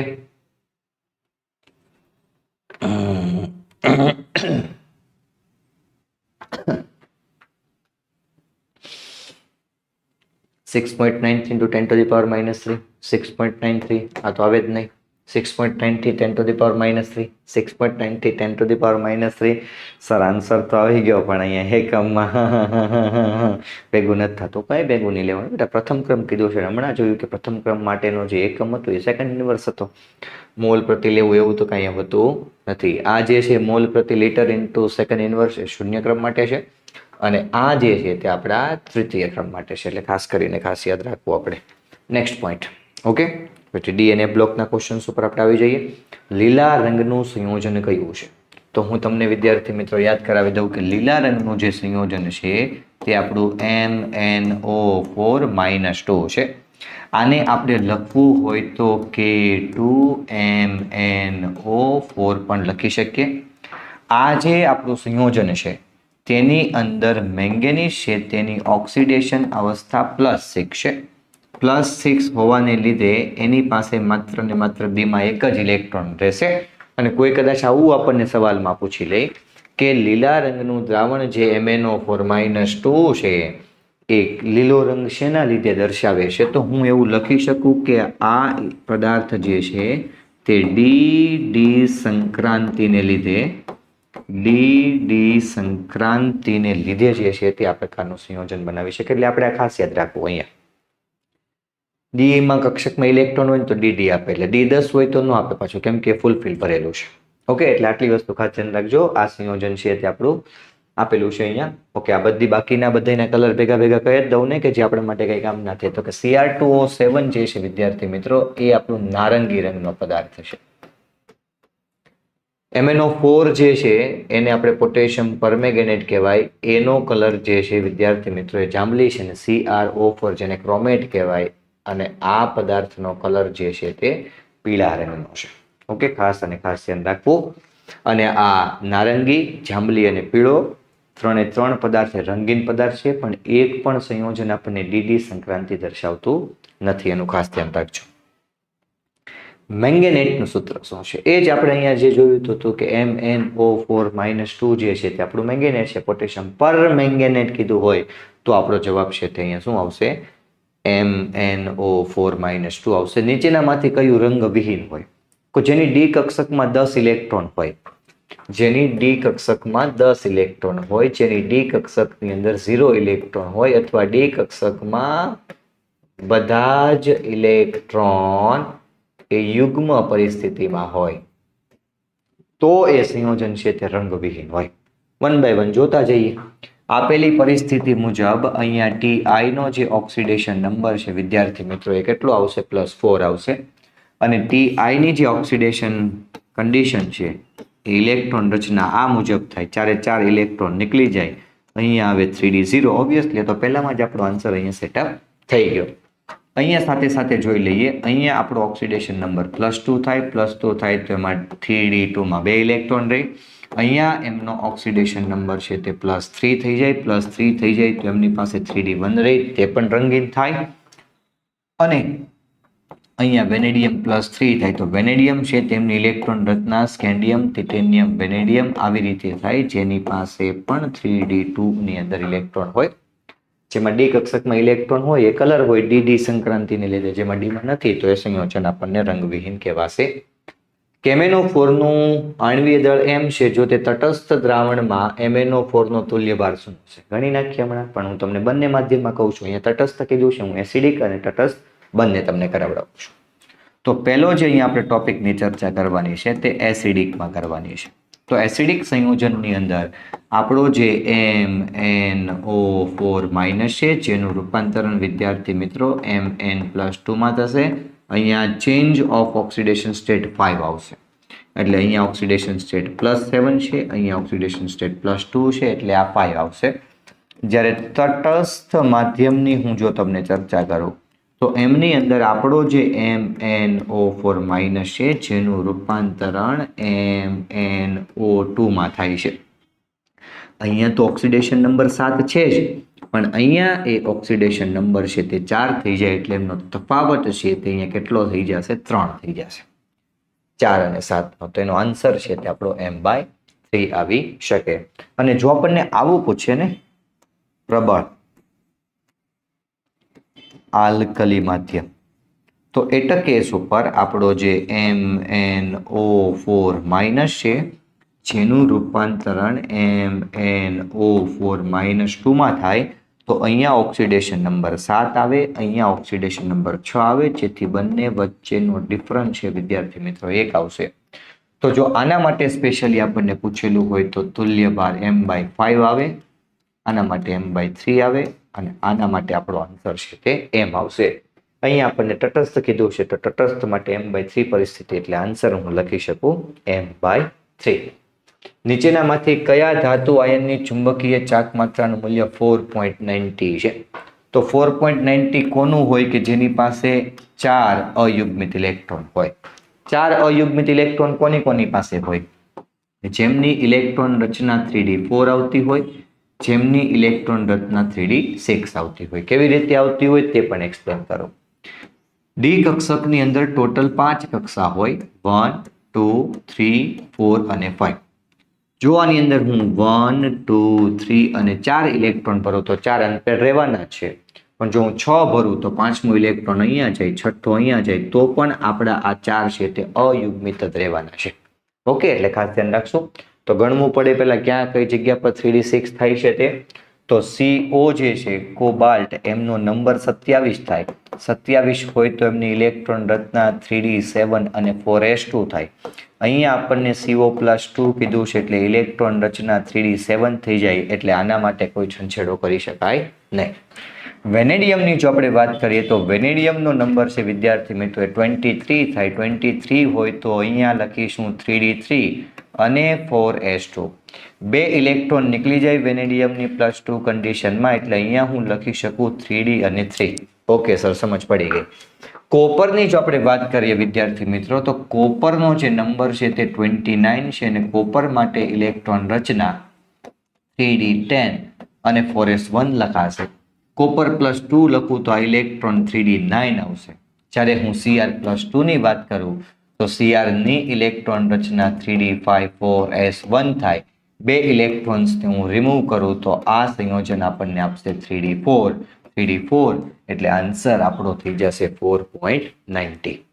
4.90 બીજો જો આઈડિયા લગાવવો હોય તો અહીંયા આપણી પાસે સૂત્ર છે કે μ=n+2. 4 ઇલેક્ટ્રોનને જો અહીંયા આપણે ગોઠવી દઈએ 4 અને અહીંયા લખી દઉં 6 તો આ અંડરરૂટમાં આવી જાય 24. અંડરરૂટમાં 24 એટલે આપણો જવાબ 4.89 BM જે છે તે બનતો હોય છે. એટલે 4.89 એટલે એપ્રોક્સિમેટલી આપણો આન્સર 4.90 થઈ ગયો. એવી રીતે આપણે કેલ્ક્યુલેશન્સ કરી શકીએ. એક હોય તો આવી રીતે થાય, બે પણ સૂત્ર યાદ ન રાખવાનું. જો કદાચ સૂત્ર પૂછી લે તો μ=nn+2 લખાય, પણ સૂત્ર યાદ ન રાખવું હોય તો સીધું જોઈ લેવાનું કે અયુગ્મિત ઇલેક્ટ્રોન કેટલા છે, 4 તો 4 પોઈન્ટ સમથિંગ, 5 હોય તો 5 પોઈન્ટ સમથિંગ, 2 હોય તો 2 પોઈન્ટ સમથિંગ. નેક્સ્ટ આગળ વધીએ આપણે. લેન્થેનાઇડ તત્વ માટેની ઓક્સિડેશન અવસ્થા સામાન્ય રીતે જે છે વિદ્યાર્થી મિત્રો એ +3 છે. આપણી ટેક્સ્ટબુક બેઝ ક્વેશ્ચન છે જે આપણે ઓબ્વિયસલી યાદ રાખવો પડશે અહીંયા. ઓકે, K2MnO4 તો કે હમણાં જ આપણે જોયું કે K2MnO4 જે છે તે આપણે કેવા લીલા રંગનો જે છે તે આખો પદાર્થ થઈ જશે. Cr ની ઇલેક્ટ્રોન રચના શું થાય તો કે ક્રોમિયમ જે છે વિદ્યાર્થી મિત્રો એ 24 નંબર છે અને એ અપવાદની અંદર આવશે તો એમની રીતના 3d5 અને 4s1 થશે. 3d5 અને 4s1 આપણે કહી શકીએ. K2Cr2O7 નું આણ્વીય દળ m હોય તો એસિડિક માધ્યમમાં તેમનો તુલ્યભાર કેટલો થાય? તો એ રિએક્શન્સને પહેલા આપણે જોઈએ. રિએક્શન્સને મારે લખવી હોય તો હું આવી રીતે લખી શકું કે Cr2O7-2 એટલે કે K2Cr2O7 ની જગ્યા પર હું Cr2O7-2 પણ લખી શકું, જેનું સીધું રૂપાંતરણ છે વિદ્યાર્થી મિત્રો 2 moles of Cr+3 ની અંદર થશે. ઓકે સર, સ્વીકારી લીધું. આ જે Cr છે તેમનો ઓક્સિડેશન નંબર અહીંયા આપણે જોવા જશું તો એ +6 થશે અને અહીંયા જોવા જશું તો આપણો આન્સર છે તે +3 થશે. એમ બંને વચ્ચે તફાવત લેવા જાવ તો આપણને 3 નો તફાવત મળે છે. 3 જોતા જ અમુક વિદ્યાર્થી છે તે m/3 ઉપર સીધો કૂદકો મારે, પણ આન્સર m/3 નથી. અહીંયા આપણી પાસે જે ક્રોમિયમ છે તે કેટલા છે? 2 ક્રોમિયમ છે. 2 ક્રોમિયમ જો આપણી પાસે હોય તો ઇલેક્ટ્રોન્સ કેટલા થઈ જાય? 6 થઈ જાય. 1 હોય તો તફાવત 3 નો આવે, 2 હોય તો તફાવત 6 નો આવે. તો આપણો જે આન્સર છે તે આવશે વિદ્યાર્થી મિત્રો m/6.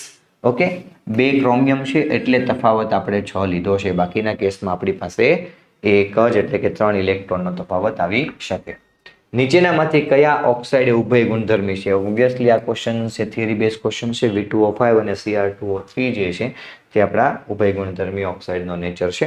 આપણું 5મા ચેપ્ટર તરફ આપણે આગળ વધીએ કે જે આપણું સંકીર્ણ સંયોજન છે. પણ 5મા ચેપ્ટરની શરૂઆત તરફ આગળ વધતા ફરી એકવાર હું તમને એકવાર યાદ કરાવી દઉં કે જો તમે પાર્ટ A અને પાર્ટ B બંનેનો લેબોરેટરી અને એક્સ-રે આસિસ્ટન્ટનો કોર્સ લેશો તે માત્ર ને માત્ર 3499માં જેમ આપણે વાત કરી તેમ કે આ જીઓની જે 1 વર્ષની જે પ્રાઇસ હોય ને એનથી ઓછી છે, એ 3500-3600 રૂપિયા લે છે. અને જો એટલી પ્રાઇસમાં તમે આ કોર્સ ખરીદ લ્યો છો તો તમારા હાથમાં સરકારી નોકરી આવી જાય. પહેલામાં તમારે તો હું આમ જ રીલ્સ જ ફેરવવાની છે. તો આ તમારા યોગ્ય જગ્યા ઉપર 3499 વપરાશે. પણ જો કોઈ વિદ્યાર્થી એવું આપણને કહેતું હોય કે સર રિઝનિંગ તો મને આવડે છે, જે આનો હિસ્સો છે, મારે ખાલી ફિઝિક્સ, કેમેસ્ટ્રી અને બાયોલોજી કરવું છે, તો એના માટેનો આપણો જે કોર્સ છે તે કોર્સ છે આપણો સારથ 2.0 બેચ કે જેની અંદર 2499 છે. માત્ર ને માત્ર ફિઝિક્સ, કેમેસ્ટ્રી અને બાયોલોજી તેની અંદર આપણે કરી શકીએ. સાથે સાથે બંને કોર્સની અંદર બુક પ્લસ જે છે તે આપણો ટેસ્ટ સિરીઝ એ બંને આપણને ફ્રી ઓફ કોસ્ટ મળી જશે. જો તમારે માત્ર ને માત્ર એક જ બુક જ બાય કરવી છે તો બુક આપણી પાર્ટી એપ્લિકેશન્સની અંદરથી 649 રૂપિયાની અંદર મળી જશે અને એ જ પાર્ટી એપ્લિકેશન્સની અંદરથી આપણને ટેસ્ટ સિરીઝ પણ જે છે 299ની અંદર એકદમ મળી જશે. પિઝા જેટલી પ્રાઇસમાં આખી ટેસ્ટ સિરીઝ મળે છે. ઓકે, અને બારડોલીના એક ફેમસ પિઝા છે, બારડોલી બાબાની આજુબાજુ પીએસના પિઝા, એનો એક પિઝા બરાબર આપણી એક બુક મળે છે. તો એક પિઝો ન ખાઈએ અને બુક લઈ સરકારી નોકરી આપણે આપણી પાકી કરીએ. ફરી પાછા આપણે ટોપિક ઉપર આગળ વધીએ. નીચેનામાંથી કયા સંયોજનની ચુંબકીય ચાક માત્રા સૌથી વધારે છે? તો જેની અંદર ડી કક્ષકની અંદર અયુગ્મિત ઇલેક્ટ્રોનની સંખ્યા વધારે હોય એ સંયોજન છે તેની ચુંબકીય ચાક માત્રા વધારે હોય. તો આપણે અહીંયા જોવા જઈએ તો ટિટેનિયમ જે છે તેની ઇલેક્ટ્રોન રચના વિદ્યાર્થી મિત્રો 3d2 અને 4s2 થાય. ટિટેનિયમ એ +3 કન્ડિશનમાં છે તો તેમાંથી 3 ઇલેક્ટ્રોન દૂર કરવા પડે અને મારે અહીંયા લખવું પડે 3d1. હવે અહીંયા વેનેડિયમ જે છે તેની ઇલેક્ટ્રોન રચના સ્કેન્ડિયમ, ટિટેનિયમ, વેનેડિયમ એટલે કે 3d3 અને 4s2 લખું. એમાંથી 3 ને હટાવી દઉં તો અહીંયા હું લખી શકું 3d2. ઓકે. ક્રોમિયમ જે છે તેની ઇલેક્ટ્રોન રચના હમણાં આપણે જોઈ કે 3d5 અને 4s1 આવે છે. એમાંથી હું 3 ઇલેક્ટ્રોન કાઢી નાખું એટલે એક અહીંયાથી જાય, 2 અહીંયાથી જાય. તો આ ઇલેક્ટ્રોન રચના મુજબ આપણે લખી શકીએ 3d3. અને કોબાલ્ટ 3 ની વાત કરીએ તો આની ઇલેક્ટ્રોન રચના એ 3d7 અને 4s2 થાય. તો 3d7 અને 4s2 ની અંદરથી આપણે 3 રિમૂવ કરીએ તો આપણી પાસે આવી જાય 3d6. આની પાસે એક અયુગ્મિત છે, 2 અયુગ્મિત છે, 3 યુગ્મિત છે, અહીંયા 6 છે. તો આપણી પાસે અયુગ્મિતની સંખ્યા છે વિદ્યાર્થી મિત્રો એ કેટલી થઈ જાય? 4 થઈ જાય. તો એની ચુંબકીય ચાક માત્રાની મૂલ્ય સૌથી વધારે હશે. નીચેનામાંથી કયું છે તે પ્રતિચુંબકીય પણ છે અને સમચતુષ્ફલકીય પણ છે. જે સમચતુષ્ફલકીય હોય વિદ્યાર્થી મિત્રો એમનું સંકરણ sp3 હોય. ઓકે. અને પ્રતિચુંબકીય જે છે એનો મતલબ એમ થાય કે તેમની અંદર અયુગ્મિત ઇલેક્ટ્રોન છે જ નહીં, બધા પેરની અંદર છે. અહીંયા જોઈ લઈએ તો આપેલા સંયોજન મુજબ ni નો જે ઓક્સિડેશન નંબર છે વિદ્યાર્થી મિત્રો એ +2 છે. અને ni જો +2 કન્ડિશનમાં હોય તો એમની ઇલેક્ટ્રોન રચનામાં 3d8 આવશે. અને 3d8 જો આપણે જોવા જઈએ તો 3d8 ની ગોઠવણી કંઈ આ રીતે થાય 1 2 3 4 5 6 7 અને 8. 2 ઇલેક્ટ્રોન અયુગ્મિત રહી જાય. અયુગ્મિત ઇલેક્ટ્રોન હોય તો એને અનુચુંબકીય કહેવાય. એટલે આપણો આન્સર આવી ન શકે. અહીંયા આપણે સીધા આ ટોપિક ઉપર આવીએ. અહીંયા ni નો જે ઓક્સિડેશન નંબર છે તે 0 છે, માટે એમની ઇલેક્ટ્રોન રચના 3d8 અને 4s2 છે. સાઇનાઇડ પ્રબળ લિગેન્ડ હોવાથી આ બંને ઇલેક્ટ્રોન આમની અંદર આવશે અને આ સંયોજન થઈ જશે 3d10. 3d10 એટલે બધા ઇલેક્ટ્રોન ફૂલ હશે. હવે જે નવો ઇલેક્ટ્રોન જશે તે s કક્ષામાં જશે, માટે આપેલા પદાર્થનું જે સંકરણ છે તે sp3 બનશે અને સાથે સાથે એ બધા ઇલેક્ટ્રોન પેર સ્વરૂપમાં હોવાથી પ્રતિચુંબકીયનો ગુણધર્મ પણ ધરાવશે. હવે જ્યારે આ કેસની અંદર આપણે આવીએ તો એ ni+2 કન્ડિશનમાં છે એટલે પાછું 3d8 થઈ જાય, પણ સાઇનાઇડ પ્રબળ લિગેન્ડ છે માટે 1 2 3 4 5 6 અને 7 8 આવી રીતે ગોઠવાય. અહીંયા એક ખાનું ખાલી રહે તો આમનું જે સંકરણ આવે તે dsp2 આવે. અનુચુંબકીય તો છે પણ સમચતુષ્ફલકીય નથી, સમતલીય ચોરસ છે. એટલે આપણો આન્સર આવી શકે નહીં. અને આ બંને તો બંને એક જેવા છે એટલે બંનેનું સંકરણ સમાન થશે. એટલે આપણો આન્સર છે તે કયો આવી શકે વિદ્યાર્થી મિત્રો? બી છે તે આવી શકે. ક્લોરોફિલનું સવર્ગ સંયોજનનું છે તો આ તો આપણે યાદ રાખવાનું છે. જે આપણે એવું કીધું હતું કે બધા જ ઉપયોગ છે તેના ઉપર ખાસ કરીને નજર કરવી. ક્લોરોફિલ છે તેની અંદર ઓબ્વિયસલી ત્યાં કઈ ધાતુ હોય તો કે મેગ્નેશિયમ ધાતુ જે છે તે હશે. પ્રકાશસ્તંભ ઘટકતા દર્શાવતા સંકીર્ણની સ્પીસીઝ ઓળખો. તો કે જે સ્પીસીઝની અંદર વિદ્યાર્થી મિત્રો En આવતું હોય, C2O4 -2 આવતું હોય, EDTA-4 આવતું હોય, આ બધા સંયોજન પ્રકાશ ક્રિયાશીલ હોય. અને એક ફરક હોવો જોઈએ કે ત્યાં ટ્રાન્સ હોવું જોઈએ નહીં. ટ્રાન્સ હશે તો એને પ્રકાશ ક્રિયાશીલ કહી શકાશે નહીં. સીસ હોય તો તે પ્રકાશ ક્રિયાશીલ હશે. તો અહીંયા જુઓ તો અહીંયા આપણને એવું કંઈ આપેલું છે તો કે નથી સર, ચોકડીમાં. અહીંયા સીસ તો કે યસ સર, આ આપણું રાઈટ છે. અહીંયા આપણને તો કે નથી, ચોકડી આપો. અહીંયા En છે પણ ટ્રાન્સ આપેલું છે તો ટ્રાન્સ આવે નહીં, માત્ર ને માત્ર જે છે તે.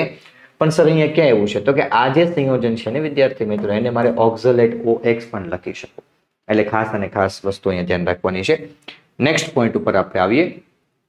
NiCN4-2 સંકીર્ણની અંદર અયુગ્મિત ઇલેક્ટ્રોનની સંખ્યા કેટલી છે? ઓકે, કઈ વાંધો નહીં, ફટાફટ આપણે અહીંયા જોઈ લઈએ. પાછું અહીંયા હું ટ્રેક ઉપર લખું છું કે આપેલો પદાર્થ છે તે NiCN4 અને -2 છે. તો NiCN4 - 2 હોય તો એમાં ni ની જે ઓક્સિડેશન અવસ્થા છે તે +2 હોય ને +2 માં ni જે છે તે 3d8 સંયોજન સ્વરૂપે કાર્ય કરતો હોય. તો 3D8 હોય તો એની ગોઠવણી મારે જો કરવી હોય તો 1 2 3 4 1 2 3 4 5 6 7 અને 8 આવી રીતે કરી શકું. આ બે ઇલેક્ટ્રોન અયુગ્મિત છે પણ સાયનાઇડ પ્રબળ લિગેન્ડ છે એટલે આ જે છે એને પેર ફોર્મ કરશે એટલે આ ઇલેક્ટ્રોન અહીંયા રહેશે નહીં એટલે અયુગ્મિત ઇલેક્ટ્રોનની સંખ્યા અહીંયા આપણી પાસે 0 આવશે. પણ જો આ કેસમાં આપણને આવું પૂછી લે NiCl4-2 તો આપણા અયુગ્મિત ઇલેક્ટ્રોનની સંખ્યા છે તે પાક્કી 2 આવી શકે કેમ કે તે આપણને પેર ફોર્મ કરી શકશે નહીં. નેક્સ્ટ પોઈન્ટ ઉપર આપણે આવીએ. નીચેનામાંથી કયું છે તે ઉભયદંતી લિગેન્ડ છે? તો જે જગ્યા ઉપર NO2 આવતું હોય, જે જગ્યા ઉપર CN આવતું હોય, જે જગ્યા પર HCN આવતું હોય, આ બધા સંયોજનો છે તે આપણા ઉભયદંતી છે એટલે આન્સર આવશે આપણો HCN. Next question. CONH35Cl અને CONH35SO4Cl એ કયા પ્રકારના છે?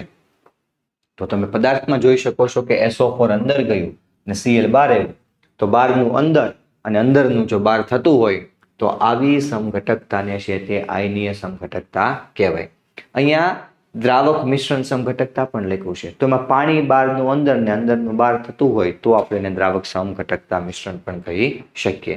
બંધન સમઘટકતાની અંદર જો આપણી પાસે NO2 CN કે HCN કોઈ જગ્યા પર આવતા હોય તો બંધન સમઘટકતાનો હિસ્સો છે અને આખા બે સંકીર્ણ સંયોજનની મેટલ એકબીજા સાથે ટ્રાન્સફર થતી હોય તો એને સવર્ગ સમઘટક સંયોજન સ્વરૂપે ઓળખી શકાશે. COEN3Cl3 સંકીર્ણમાં યોજનામાં CO ની પ્રાથમિક અને દ્વિતીય સંયોજકતા કેટલી? તો કે વિદ્યાર્થી મિત્રો પ્રાથમિક સંયોજકતા છે એને આપણે નામ આપેલું છે ઓક્સિડેશન અવસ્થા અને અહીંયા જે આપણને આપેલું છે તે તેની સંયોજકતા છે એટલે એની સાથે કેટલા લિગેન્ડ સંયોજન જોડાયેલા છે તે.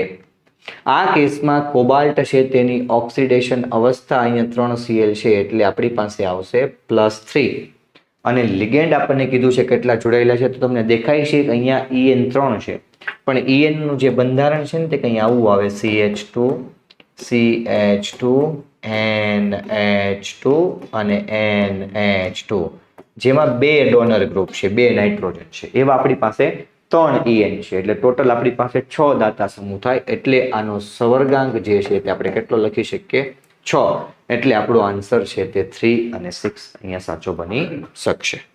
નેક્સ્ટ ક્વેશ્ચન ઉપર આગળ વધીએ આપણે. ઓકે, Fe4FeCN6 માં દ્રાવણમાં કેટલા આયનો નીપજે? એકદમ સહેલો સવાલ. તો અહીંયા તમે જુઓ તો Fe કેટલા છે તો કે 4 છે. અહીંયા FeCN6 કેટલા છે તો કે 3 છે તો કે 4 + 3 આપણો આન્સર કેટલો આવશે 7. Thala for a result. Okay, ચાલો આપણે ફરીથી આગળ વધીએ. ક્વેશ્ચન નંબર 59 ઉપર. વિલ્કિન્સન પ્રક્રિયક શું છે? તો કે વિલ્કિન્સન પ્રક્રિયક એ આપણા ઉપયોગની અંદર યાદ રાખવાનો તબક્કો હતો અને એનું સૂત્ર જે હતું તે PH3P થ્રાઇસ RHCl કે જે વિલ્કિન્સન પ્રક્રિયક જે છે કે જેનું કામ શું છે આલ્કીનના હાઇડ્રોજીકરણમાં તેનો ઉપયોગ થાય છે. અહીંયા હું લખતો જાઉં છું સાથે સાથે આલ્કીનના હાઇડ્રોજીકરણમાં તેમનો ઉપયોગ થાય છે. ઓકે સર, સમજ પડી ગઈ અમને. નેક્સ્ટ ક્વેશ્ચન ઉપર આપણે જઈએ. CrH2O2 અને C2O4 ટ્વાઇસ માટે શક્ય સમઘટકો કેટલા આવે? તો શક્ય સમઘટકો અહીં આપણે ડ્રો નથી કરતા પણ હું તમને કહી દઉં છું કે એક સમઘટક છે તે સીસ આવે અને બીજું સમઘટક જે છે વિદ્યાર્થી મિત્રો ટ્રાન્સ આવે. પણ સીસ જે છે એના બે રૂપાંતરણ હોય, એક સીસ ડેક્સ્ટો હોય અને એક સીસ લીવો હોય એટલે 1 2 અને એમ કરી અને ટોટલ આપણી પાસે અહીંયા 3 આવે. અને આવું આપણે ક્યારે કરવાનું તો કે જ્યારે આપણને અહીંયા C2O4 પ્રકાશીય હોય તો. પ્રકાશીય ક્યારે હોય? En હોય, C2O4 હોય, EDTA હોય એવા કેસમાં આપણે એને પ્રકાશીય કહેવાનું, બીજા કોઈ કેસમાં નહીં. નીચેનામાંથી કયું જે છે તે અધિશોષિત પ્રકાશની તરંગ લંબાઈ સૌથી ઓછી છે? પ્રબળ લિગેન્ડ જે છે તેમનું એકદમ ઓછું હોય તો કોણ પ્રબળ લિગેન્ડ અને કોણ નિર્બળ લિગેન્ડ માટે આપણે એક સ્પેક્ટ્રોકેમિકલ સિરીઝ યાદ કરી હતી, જરા એના ઉપર આપણે ધ્યાન દઈએ. અહીંયા હું લખી દઉં છું આખી સ્પેક્ટ્રોકેમિકલ સિરીઝ.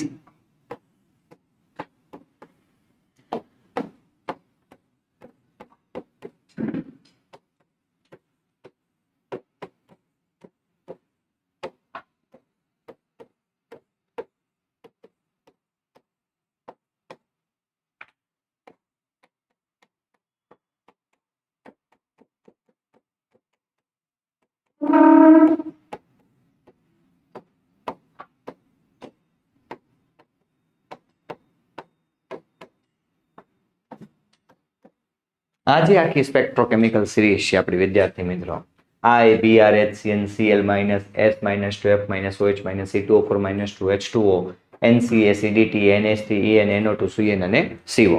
તો આ સ્પેક્ટ્રોકેમિકલ સિરીઝની અંદર આ જેટલા પણ સંયોજનો છે તે આપણા સૌથી પ્રબળ છે અને આ જેટલા પણ છે તેટલા આપણા નિર્બળ છે.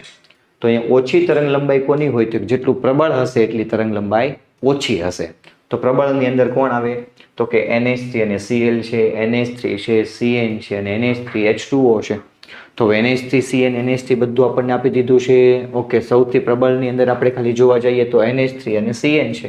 તો Cn એ NH3 કરતાં પણ વધારે પ્રબળ છે એટલે એની જે છે તે એકદમ ઓછી આવશે. પણ જો આ સિક્વન્સ આપણને અહીં આપેલી છે અને આપણે એને યાદ રાખવું છે તો યાદ રાખવા માટે એની શોર્ટકટ કી પણ છે, એક બાર સચિન ક્લાસ સે ફરાર और ऑक्सलेट का पानी से प्यार नाचते हुए उड़ता एमोनिया एन नॉर्थ कैनेडा कोलंबो में गिरा. તો આવી રીતે જે છે વિદ્યાર્થી મિત્રો આપણે એને યાદ રાખી શકીએ. નેક્સ્ટ ઉપર આવીએ, ઉચ્ચ ભ્રમણ માટે કયું યોગ્ય છે? ઉચ્ચ ભ્રમણ એટલે કે જેની પાસે અયુગ્મિત ઇલેક્ટ્રોનની સંખ્યા વધારે હોય. તો જ્યારે આપણી પાસે ડેલ 0 ગ્રેટર ધેન પી આવે ત્યારે પ્રબળ લિગેન્ડ આવે અને પ્રબળ લિગેન્ડ જે છે વિદ્યાર્થી મિત્રો એ યુગ્મ કરે એટલે કે પેર ફોર્મ કરે. પેર ફોર્મ કરે તો ઉચ્ચ ભ્રમણ ન થાય, નિમ્ન ભ્રમણ થાય. અને જ્યારે ડેલ 0 લેસ ધેન પી થાય ત્યારે આપણા જે લિગેન્ડ છે તે નિર્બળ હોય અને ભ્રમણ છે તે આપણું ઉચ્ચ ભ્રમણ થશે. આ કેસમાં આપણું જે ભ્રમણ છે તે એકદમ નિમ્ન થશે એટલે આપણો આન્સર અહીંયા લખાશે ડેલ 0 લેસ ધેન પી. ઓર્ગેનિક તરફ આપણે આગળ વધીએ વિદ્યાર્થી મિત્રો. ઓર્ગેનિક ચેપ્ટર આપણા માટે ખૂબ અગત્યના ચેપ્ટરમાંથી છે. 2 મિથાઇલ બ્યુટેનના મુક્ત મૂલકો માટે મોનોક્લોરિનેશનથી બનતા સંભવિત મોનોક્લોરિનેશનના બંધારણીય સંઘટકો કેટલા થાય? તો પહેલા તો આપણે 2 મિથાઇલ બ્યુટેનનું સ્ટ્રક્ચર ડ્રો કરવું પડે. કરી નાખીએ સર. અહીંયા હું લખી દઉં છું CH3 CH CH3 CH3. આ 2 મિથાઇલ જે છે આ 2 મિથાઇલ બ્યુટેનનું સૂત્ર થાય. જરા એકવાર ફરીથી હું લખી દઉં છું અહીંયા CH3 CH CH3 CH2 અને CH3 CH3 CH CH3 CH2 અને CH3 અને હજુ અહીંયા લખાશે CH3 CH CH3 CH2 અને CH3. મોનોક્લોરિનેશનથી એકવાર Cl આ કાર્બન ઉપર લાગે, એકવાર Cl આ કાર્બન ઉપર લાગે, એકવાર Cl આ કાર્બન ઉપર લાગે, એકવાર Cl આ કાર્બન ઉપર લાગે. આ કાર્બન ઉપર લાગી શકતો નથી કેમ કે અહીંયા લાગે કે અહીંયા લાગે એનો IUPAC નેમ સેમ થાય એટલે ટોટલ આપણા સંયોજન કેટલા આવે? 4. પણ જો આ કેસમાં આપણને પ્રકાશીય પૂછવું હોય તો આપણો આન્સર છે તે અહીંયા તમે જોવા જાઓ. પ્રકાશીયના કેસની અંદર આપણો આ જે કાર્બન છે જ્યારે એની સાથે Cl જોડાશે તો આ આપણો કિરાલ કાર્બન બનશે અને કિરાલ કાર્બન બને તો ડેક્સ્ટોલિવોના 2 બંધારણ બને એટલે અહીંયા ટોટલ બંધારણ 2 બને. આ અહીંયા જ્યારે આપણે એની સાથે Cl જોડશું ત્યારે આ કાર્બન પણ આપણો કિરાલ બનશે એટલે એમાં પણ ડેક્સ્ટો અને લીવો 2 બંધારણ બને એટલે ટોટલ 2 બને. આ 1 2 3 4 5 અને 6 બંધારણ ટોટલ બને. પણ અહીંયા આપણને 6 નો કોઈ ઓપ્શન નથી આપ્યો એટલે એનો મતલબ એમ થાય કે પ્રકાશ ક્રિયાશીલની ગણતરી અહીંયા આપણને કીધી નથી. તો 1 2 3 અને 4 એવી રીતે આપણે આન્સર લખી શકીએ. જો ચોખવટ નથી કરી તો આપણે ડાયરેક્ટલી 4 અહીંયા લખી શકીશું.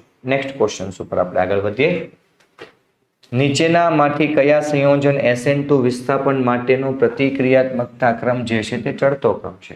હવે SN2 માટેનો જો હું તમને ક્રમની વાત કરું વિદ્યાર્થી મિત્રો તો એ 1 ડિગ્રી 2 ડિગ્રી અને 3 ડિગ્રી છે.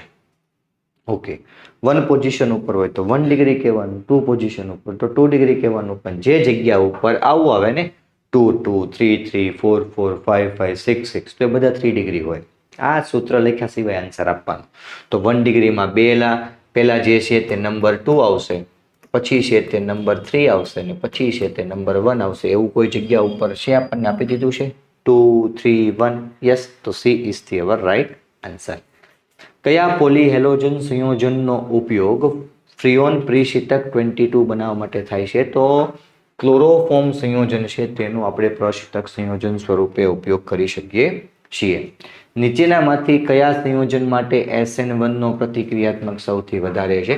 SN1 આપણને પૂછાય તો વિદ્યાર્થી મિત્રો 3 ડિગ્રી કહેવાનું, 2 ડિગ્રી કહેવાનું અને 1 ડિગ્રી કહેવાનું.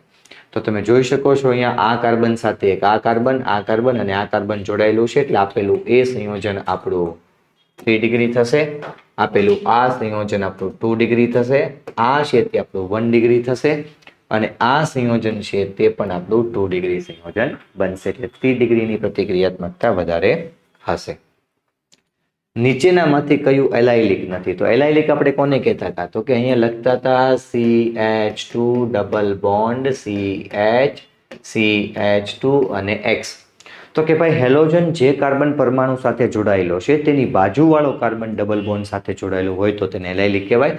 એટલે આપણે અહીંયા આખી પેટર્ન છે તે ઓબ્ઝર્વ કરવાની. તો કે બ્યુટેન 2 આપણને કીધું છે તો કાર્બન 1 2 3 અને 4 એવી રીતે લખી દીધું અને અહીંયા છે તે હું Cl લખી દઉં. હેલોજન જે કાર્બન સાથે જોડાયેલો છે તેની બાજુવાળો ડબલ બોન્ડ સાથે જોડાયેલો છે એટલે આપેલું જે સંયોજન છે તે એલાયલિક બનશે. 3 ક્લોરોસાયક્લોહેક્ઝીન લખી દઉં છું. 3 ક્લોરોસાયક્લોહેક્ઝીન નું જે બંધારણ આવે તે આવી રીતે આવશે. હેલોજન જે કાર્બન સાથે જોડાયેલો છે તેની બાજુવાળો કાર્બન ડબલ બોન્ડ સાથે જોડાયેલો છે એટલે આપેલું આ સંયોજન પણ આપણું એલાયલિક કહેવાશે. 3 ક્લોરોપ્રોપ 1 એટલે કે ડબલ બોન્ડ CCl. હેલોજન જે કાર્બન સાથે જોડાયેલો છે તેની બાજુવાળો કાર્બન ડબલ બોન્ડ સાથે જોડાયેલો છે અને અહીંયા કીધું છે 1 બ્રોમોહેક્ઝીન. 1 બ્રોમોહેક્ઝીન કેવું હોય તો વિદ્યાર્થી મિત્રો આવું થાય 1 અને 2 પોઝિશન ઉપર ડબલ બોન્ડ છે એટલે આ સંયોજન છે તે આપણું એલાયલિક કહી શકાશે નહીં. નેક્સ્ટ પોઈન્ટ ઉપર આગળ વધીએ. નીચેનામાંથી કઈ નિપજ મળે?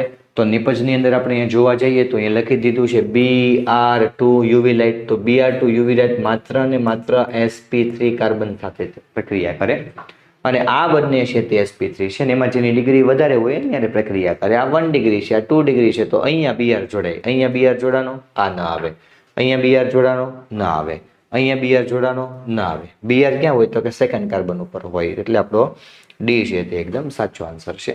શ્વાર્ટ્ઝ પ્રક્રિયામાં કયો પ્રક્રિયક વપરાતો નથી? તો શ્વાર્ટ્ઝ પ્રક્રિયાની અંદર વિદ્યાર્થી મિત્રો AgF વપરાય, SbF3 વપરાય, COF2 વપરાય અને હજુ એક વપરાય Hg2 અને F2.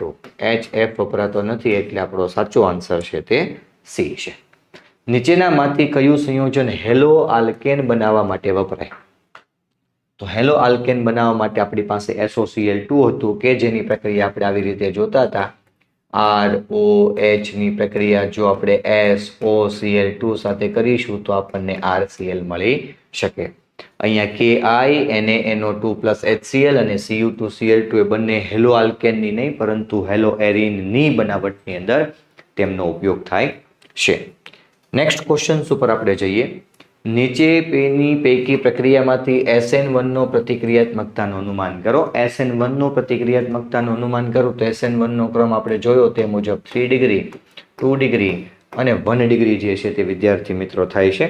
એટલે 3 ડિગ્રી 2 ડિગ્રી અને 1 ડિગ્રીને કેવી રીતે આપણે જોવાનું તમે જોઈ શકો છો કે આ છે તે આપણું 1 ડિગ્રી છે, આ છે તે આપણું 2 ડિગ્રી છે અને આ જે છે તે આપણું 3 ડિગ્રી છે. તો પહેલા 3 આવશે, પછી 2 આવશે, પછી 1 આવશે.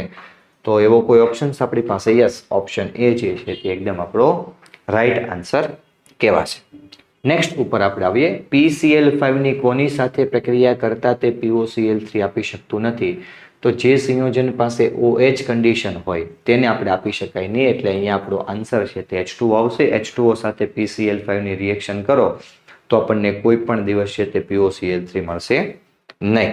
નેક્સ્ટ ઉપર આપણે આવીએ. આપેલા સંયોજનનું IUPAC નેમ કરવાનું છે. IUPAC નેમ કરતી વખતે ખાસ ધ્યાન રાખજો. અહીંયા તમે જોઈ શકો છો કે હાઇડ્રોજન અને હાઇડ્રોજન છે તો જો હું અહીંયાથી નંબરિંગ કરું 1 2 3 અને 4 તો જે ડબલ બોન્ડ ધરાવતા કાર્બન છે તેને મિનિમમ નંબર મેળવશે તો ત્યાંથી આપણે નંબરિંગ આપી દીધો. થર્ડ પોઝિશન ઉપર Br છે તો અહીંયા 3 બ્રોમો લખાશે. ઓકે, 3 બ્રોમો આપણને પહેલેથી આપી દીધું છે. 3 બ્રોમો છે. સેકન્ડ પોઝિશન ઉપર મિથાઇલ છે તો કે 3 બ્રોમો 2 મિથાઇલ અને ટોટલ કાર્બન 4 છે. 1 પોઝિશન ઉપર ડબલ બોન્ડ છે એટલે B છે તે એકદમ આપણો રાઈટ આન્સર થશે. નેક્સ્ટ ચેપ્ટર ઉપર આપણે મૂવમેન્ટ કરીએ એ પહેલાં ફરી એકવાર તમને યાદ કરાવીને કહી દો વિદ્યાર્થી મિત્રો કે લેબોરેટરી અને એક્સરે આસિસ્ટન્ટનો કે જેની અંદર પાર્ટ એ અને પાર્ટ બીની સંપૂર્ણ તૈયારી આપણે કરાવડાવીએ છીએ તે માત્ર ને માત્ર 3499 રૂપિયાનો છે. પણ જો કોઈ વિદ્યાર્થીને પાર્ટ એ અને પાર્ટ બી માંથી માત્ર ને માત્ર ખાલી પાર્ટ બીની જો તૈયારી કરવી હોય એટલે કે રિઝનિંગ જો તમને આવડતું હોય તો પાર્ટ બીની તૈયારી માટે તમે 2499 વાળો જે છે લેબોરેટરી અને એક્સરે આસિસ્ટન્ટનો કોર્સ તમે ખરીદી શકો છો. આ બંને કોર્સની સાથે આપણી બુક એઝ વેલ એઝ આપણને સાથે સાથે તેમની ટેસ્ટ સિરીઝ પણ એકદમ ફ્રી ઓફ કોસ્ટની અંદર મળે છે. જો કોઈ વિદ્યાર્થી છે કે જેમને માત્ર ને માત્ર ખાલી બુક જોતી છે તો તે બુકને પણ ઓર્ડર કરી શકે છે અને ખાલી ટેસ્ટ સિરીઝ જોતી હોય તો આપણી એપ્લિકેશન છે PATIYA પાટિયા પ્લે સ્ટોરની અંદરથી જઈ તમે સર્ચ કરી શકો તો એમની અંદરથી તમને મળી જશે. બીજી વાત કરતા સાથે સાથે અહીંયા ચેનલ ઉપર આવ્યા છે તો સબસ્ક્રાઇબનું બટન દબાવતા જાજો. નીચેનામાંથી કયું જે છે તે ગ્લિસરોલ છે. તો ગ્લિસરોલની અંદર શું આવે તો કે ગ્લિસરોલનું બંધારણ છે ને સર જેમાં CH2OH આવે, CHOH આવશે અને સાથે સાથે CH2OH આવશે. એટલે એમ તમે જો જોવા જાવ તો બંધારણની અંદર 3 OH આવે છે. અહીંયા શું લખ્યું છે પ્રાથમિક આલ્કોહોલ છે તો ખરી પણ બધા પ્રાથમિક નથી. વચ્ચેવાળો છે તે 2 ડિગ્રી છે. દ્વિતીયક આલ્કોહોલ છે તો ખરી પણ વચ્ચેવાળો સાઈડના બે તો આપણા 1 ડિગ્રી છે. મોનોહાઇડ્રિક છે એટલે કે એક જ OH ધરાવે છે તો કે ના સર બંધારણમાં આપણી પાસે 3 OH સંયોજન છે. ટ્રાયહાઇડ્રિક સંયોજન yes D is C hour right answer કેમ કે 1, 2 અને 3 આપણા ટ્રાયહાઇડ્રિક સંયોજન સ્વરૂપે ઓળખાશે. પિક્રિક એસિડ એ શું છે તો પિક્રિક એસિડનું બંધારણ પહેલા લખવું પડે. પિક્રિક એસિડનું જે બંધારણ છે વિદ્યાર્થી મિત્રો તે કંઈ આવું આવશે. પહેલા આવશે બેન્ઝીન રિંગ, પછી એની ઉપર લોક લાડીલો OH આવશે અને એની જે 3 પોઝિશન છે NO2 અને અહીંયા હું લખીશ NO2 એટલે પિક્રિક એસિડની અંદર 2,4,6 ટ્રાઇનાઇટ્રોફિનોલ કહેવાશે અને 2,4,6 trinitrophenol is the our picric acid. Lucas કોને કહેવાય તો લ્યુકાસની અંદર આપણે આવી ચર્ચા કરી હતી કે જેની પાસે સાંદ્ર HCl હોય અને જેની પાસે નિર્જળ ZnCl2 હોય તો આ સંયોજનને લ્યુકાસ કહેવાય. અને લ્યુકાસનો જે પ્રતિક્રિયાત્મકતા ક્રમ છે તે આવશે 3 ડિગ્રી આવશે, 2 ડિગ્રી આવશે અને 1 ડિગ્રી આવશે. કોઈ જગ્યા પર આપણને એવું દેખાય છે? Yes sir. સાંદ્ર HCl અને નિર્જળ ZnCl2 એટલે એ આપણો આન્સર છે. જલીય ZnCl2 આવે નહીં. Next MCQ. નીચેનામાંથી કયા સંયોજનનું ઉત્કલન બિંદુ સૌથી વધારે છે? ઓકે તો નીચેનામાંથી કયા સંયોજનનું ઉત્કલન બિંદુ જો આપણે સૌથી વધારે કહેવું હોય તો પહેલા તો આપણે એને કાર્બન ચેક કરવા પડે. તો અહીંયા જોવા જઈએ તો 1, 2 અને 3 કાર્બન છે. 1, 2, 3, 4 કાર્બન છે. 1, 2, 3 અને 4 કાર્બન છે. 1, 2, 3 કાર્બન છે. આમની અંદર જો આપણે સંયોજનનું ઉત્કલન બિંદુ જોવા જઈએ તો આલ્કોહોલ સંયોજનનું ઉત્કલન બિંદુ જે છે તે હેલો આલ્કેન સંયોજન કરતાં વધારે હોય કેમ કે આલ્કોહોલ સંયોજન પોતે હાઇડ્રોજન બંધનું નિર્માણ કરે જ્યારે હેલો આલ્કેન આપણને નિર્માણ કરી શકતા હાઇડ્રોજન બંધનું નિર્માણ કરી શકતા નથી. તો આ બંનેમાંથી આની પાસે કાર્બનની સંખ્યા વધારે છે એટલે એ સંયોજનનું ઉત્કલન બિંદુ વધારે થશે. જેમ કાર્બનની સંખ્યા વધતી જાય તેમ ઉત્કલન બિંદુમાં વધારો થતો જોવા મળશે. પ્રોપીનમાંથી કોની સાથે પ્રક્રિયા કરવાથી પ્રોપેન 1 ઓલ મળી શકાય? હું અહીંયા 2 પ્રક્રિયા મેન્શન કરું છું કે જો મારી પાસે પ્રોપીનનું બંધારણ છે એટલે કે CH3 ડબલ બોન્ડ CH2 એમની પ્રક્રિયા જો હું H2O અને H+ સાથે કરું તો આ કેસમાં મને જે નિપજ મળે છે તે નિપજ મળશે CH3 CHOH અને CH3 એટલે પ્રોપેન 2 ઓલ મળે છે અને મારે જે જોતું છે તે પ્રોપેન 1 ઓલ જોતું છે. તો પ્રોપેન 1 ઓલ જોતું હોય તો એની પ્રક્રિયા મારે BH3 સાથે કરવી પડે, સાથે H2O2 લખવું પડે, સાથે NaOH લખવું પડે અથવા H2O લખવું પડે. તમે NaOH ની જગ્યા પર ખાલી ને ખાલી OH માઇનસ લખવું હોય તો પણ આપણી નિપજ સાચી આવે. જવાબ લખી શકો હું CH3 CH2 CH2 અને OH આવશે એટલે આપણો આન્સર છે તે અહીંયા B આવે. તો આને આપણે લખવું હોય ને વિદ્યાર્થી મિત્રો તો આમ પણ લખી શકીએ એટલે BH3 ટ્વાઇસ લખો કે B2H6 લખો એ બંને આપણા સમાન થાય. એ બંનેને આપણે કહેવાય ડાયબોરેન. ઓકે નીચેનામાંથી કઈ પ્રક્રિયા બને તો આપણે આવી કંઈ ચર્ચા કરી હતી કે જ્યારે HI સંયોજન સાથે પ્રક્રિયા કરવામાં આવે તો ક્યાં તો બંધ અહીંયાથી તૂટી શકે ને ક્યાં તો બંધ અહીંયાથી તૂટી શકે. એટલે પહેલા તો આપણે ચેન ચેક કરવાની લોંગ ચેન અને શોર્ટ ચેન. શોર્ટ ચેન હોય એટ કેસ ઉપર આપણે ત્યાં આયોડિન જોઈન કરશું અને લોંગ ચેન ઉપર આપણે આલ્કોહોલ જોઈન કરશું. એટલે આપણો જે આન્સર આવશે તે કયો આવશે? 3 આવશે. પણ જો એ કેસમાં ડિગ્રી હોય તો ડિગ્રી સાથે આપણે હેલોજન જોઈન કરશું અને ઓછી ડિગ્રી સાથે આપણે આલ્કોહોલ જોઈન કરશું. એની આપણે ખાસ તકેદારી રાખીશું. નીચેનામાંથી કયું સંયોજન આપણને આપેલું છે? તો આ જે સંયોજન છે તે ક્યુમિન છે અને ક્યુમિનની જ્યારે પ્રક્રિયા આપણે ઓક્સિજન સાથે કરવામાં આવે તો આ સંયોજન આપણને કંઈ આવું બંધારણ આપતું હતું કે જેને ક્યુમિન હાઇડ્રો પેરોક્સાઇડ સંયોજન સ્વરૂપે આપણે ઓળખીએ છીએ. એવું કોઈ બંધારણ આપણી પાસે છે? Yes, she is the our right answer. Next, aldehyde સંયોજન ઉપર આપણે આવી જઈએ. નીચેનામાંથી કયું જે છે તે ગાટરમાન પ્રક્રિયક છે? તો સીયુ પાવડર અને HCl એ ગાટરમાન કહેવાય. આ જે છે તેને આપણે ગાટરમાન કોચ કહેવાય. આ ગાટરમાન છે.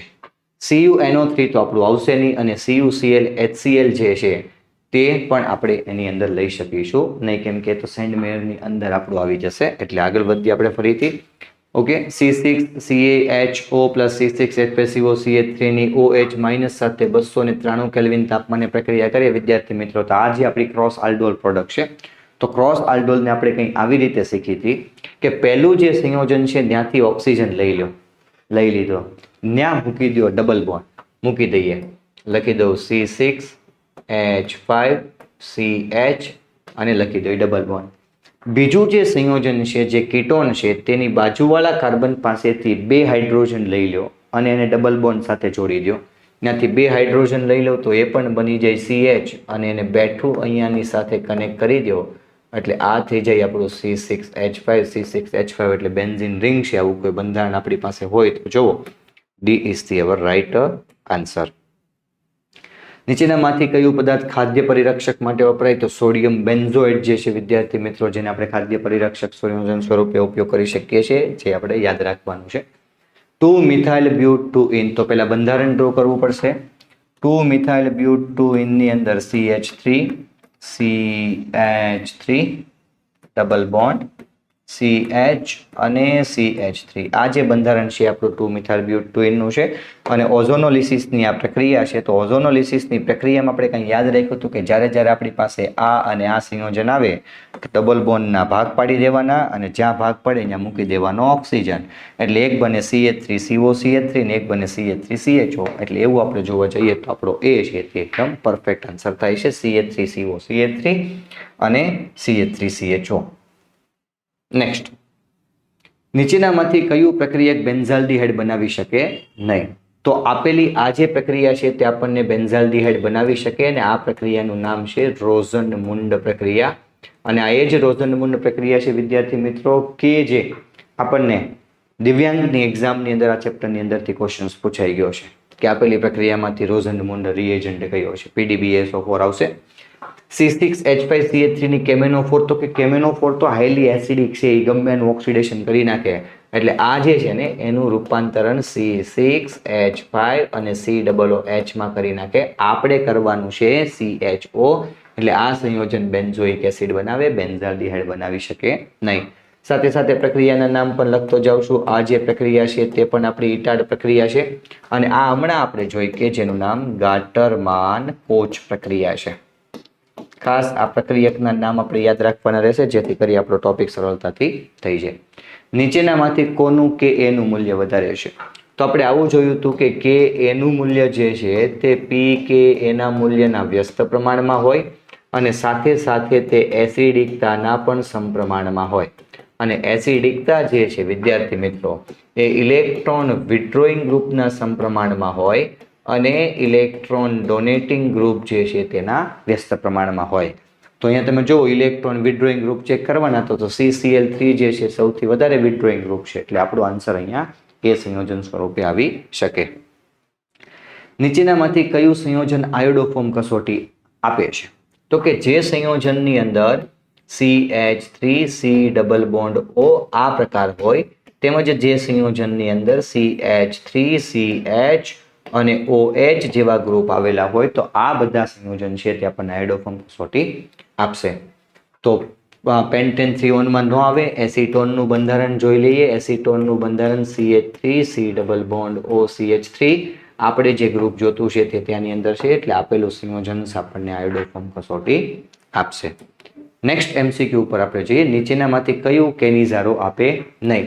તો કે જેની પાસે આલ્ફા હાઇડ્રોજન ગેરહાજર હોય એ સંયોજન આપણને કેનિઝારો આપે. જેની પાસે આલ્ફા હાઇડ્રોજન હાજર હોય એ સંયોજન આપણને કેનિઝારો આપે નહીં. તો અહીંયા જો CHO સમૂહની બાજુવાળા કાર્બન ઉપર આલ્ફા હાઇડ્રોજન છે તો એ કેનિઝારો આપશે નહીં. જે કેનિઝારો ન આપે તે આલ્ડોલ પ્રક્રિયા આપણને આપી શકશે. નેક્સ્ટ ઉપર આપણે જઈએ. જોન્સ પ્રક્રિયક કયો છે? તો કે જોન્સ પ્રક્રિયકની અંદર આપણે એવું જોયું હતું કે જેની પાસે CrO3 પ્લસ H2SO4 આ સંયોજન છે તેને પણ આપણે જોન્સ પ્રક્રિયક સંયોજન સ્વરૂપે ઓળખી શકીએ છીએ. અહીંયા તમે જુઓ તો CrO3 લખ્યું છે પણ S4 લખ્યું છે, પણ અહીંયા આપણે લખીશું H2SO4 જે આપણી પ્રિન્ટિંગ મિસ્ટેક અહીંયા કહેવાશે. એટલે આપણો આન્સર શું થશે? CrO3 plus H2SO4. એમાઇન્સ સંયોજન ઉપર આપણે પાછા એકવાર આવી જઈએ તો CH3CN નું IUPAC નેમ શું થાય? તો કે CN સંયોજનને નાઇટ્રાઇલ કહેવાય. ટોટલ કાર્બન 2 છે એટલે આ સંયોજનનું નામ થશે ઇથેન નાઇટ્રાઇલ, એટલે કે B is the our right answer. Next question ઉપર આપણે જે જલીય દ્રાવણમાં ઇથાઇલની વિસ્થાપન એમાઇનની બેઝિકતાનો પ્રબળતાનો સાચો ક્રમ શું છે? અહીંયા બંનેનો ક્રમ લખું છું. પહેલા હું લખું છું જલીય દ્રાવણ માટે. જલીય દ્રાવણ માટે મિથાઇલનો ક્રમ લખું છું. જલીય દ્રાવણ માટે મિથાઇલનો જો ક્રમ આપણને પૂછે વિદ્યાર્થી મિત્રો તો આપણે લખીશું 213 નંબર, અને ઇથાઇલ માટે જો આપણને એવું પૂછાય તો એનો ક્રમ આવશે 231 નંબર. અને જો આપણને વાયુ અવસ્થામાં પૂછાય તો વાયુ અવસ્થામાં દરેક વખતે 3 ડિગ્રી 2 ડિગ્રી અને 1 ડિગ્રી આપણે આન્સર આપીશું. 231 થી અવર રાઈટ આન્સર. ઓકે. નીચેનામાંથી કયું સંયોજન કે જે એમાઇડ સંયોજનની સાથે હોફમેન બ્રોમાઇડ પ્રક્રિયાથી પ્રોપેન એમાઇન આપે? તો જ્યારે આપણે આ પ્રક્રિયા જોતા હતા ને ત્યારે આપણે એવી ચર્ચા કરી હતી કે આ પ્રક્રિયા એવી પ્રક્રિયા છે કે જેની અંદર હંમેશા એક કાર્બન આપણને ઓછો મળે. પ્રક્રિયા જ હું અહીંયા લખી દઉં છું.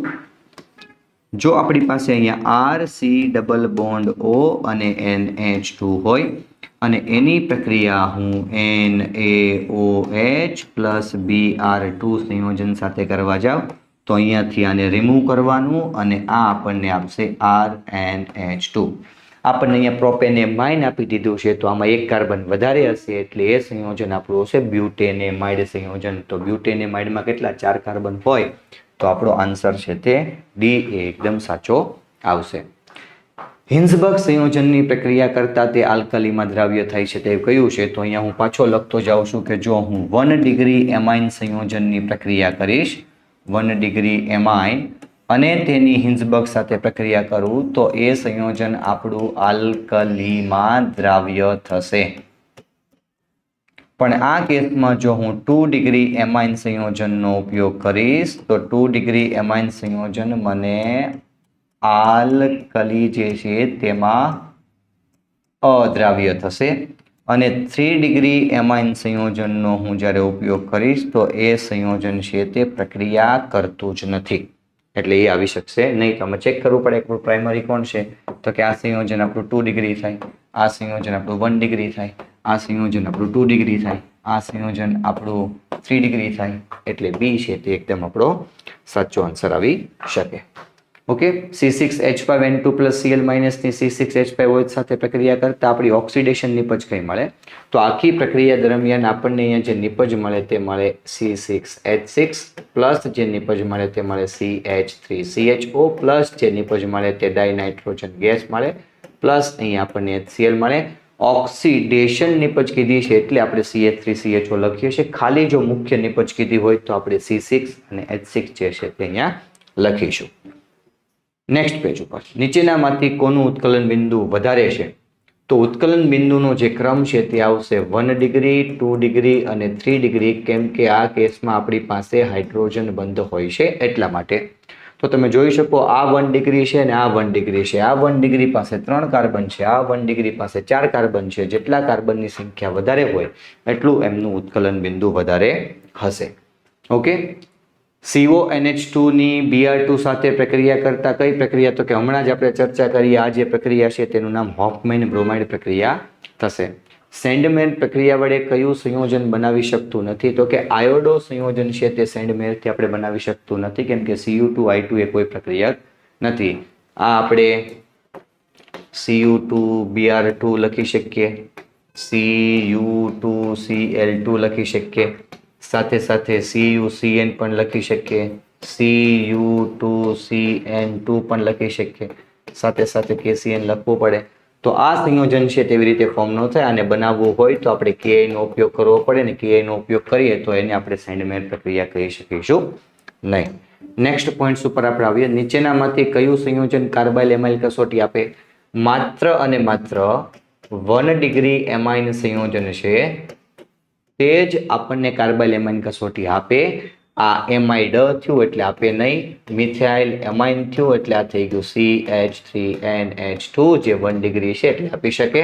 આઇસોપ્રોપાઇલ એમાઇન પણ આપણને આપી શકે, કેમ કે આઇસોપ્રોપાઇલ એમાઇનનું બંધારણ છે તે CH3, CH2 અને CH3 છે. ટ્રાય મિથાઇલ એમાઇન આપણને આપે નહીં, કેમ કે તે 3 ડિગ્રી છે એટલે અહીં આપણા બે આન્સર છે તે એકદમ સાચા છે.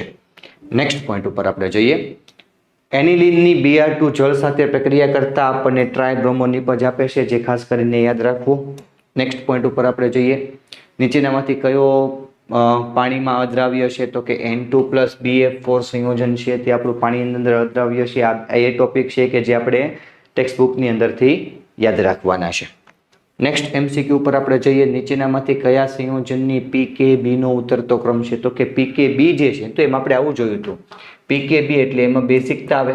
તો કે બેઝિકતા જે છે વિદ્યાર્થી મિત્રો એ KB ના સમપ્રમાણમાં છે, as well as a PKB છે તેના વ્યસ્ત પ્રમાણમાં છે, as well as a electron donating ગ્રુપના સમપ્રમાણમાં છે, અને ઇલેક્ટ્રોન વિથડ્રોઈંગ ગ્રુપ જે છે તે એમના વ્યસ્ત પ્રમાણની અંદર છે. તો હવે જરા આના ઉપર નજર કરી નાખીએ આપણે. PKB નો ઉતરતો ક્રમ એટલે બેઝિકતાનો ચડતો ક્રમ થયો. એટલે બેઝિકતા સૌથી ઓછી કોની હોય? તો કે બેઝિકતા આની અંદર આપણે અહીંયા જોવા જઈએ તો C2H5NH અને C6H5NH2 માંથી આની બેઝિકતા વધારે છે, તો એનો PKB નો ઓર્ડર આ રીતે ના આવી શકે. C2H5NH2 અને C6H5NH2 માંથી આની બેઝિકતા વધારે છે તો આની PKB વધારે હોય. અહીંયા તમે જોવા જાવ તો C6H5NH2 કરતાં આની બેઝિકતા વધારે છે, આની બેઝિકતા ઓછી છે, બરાબર છે.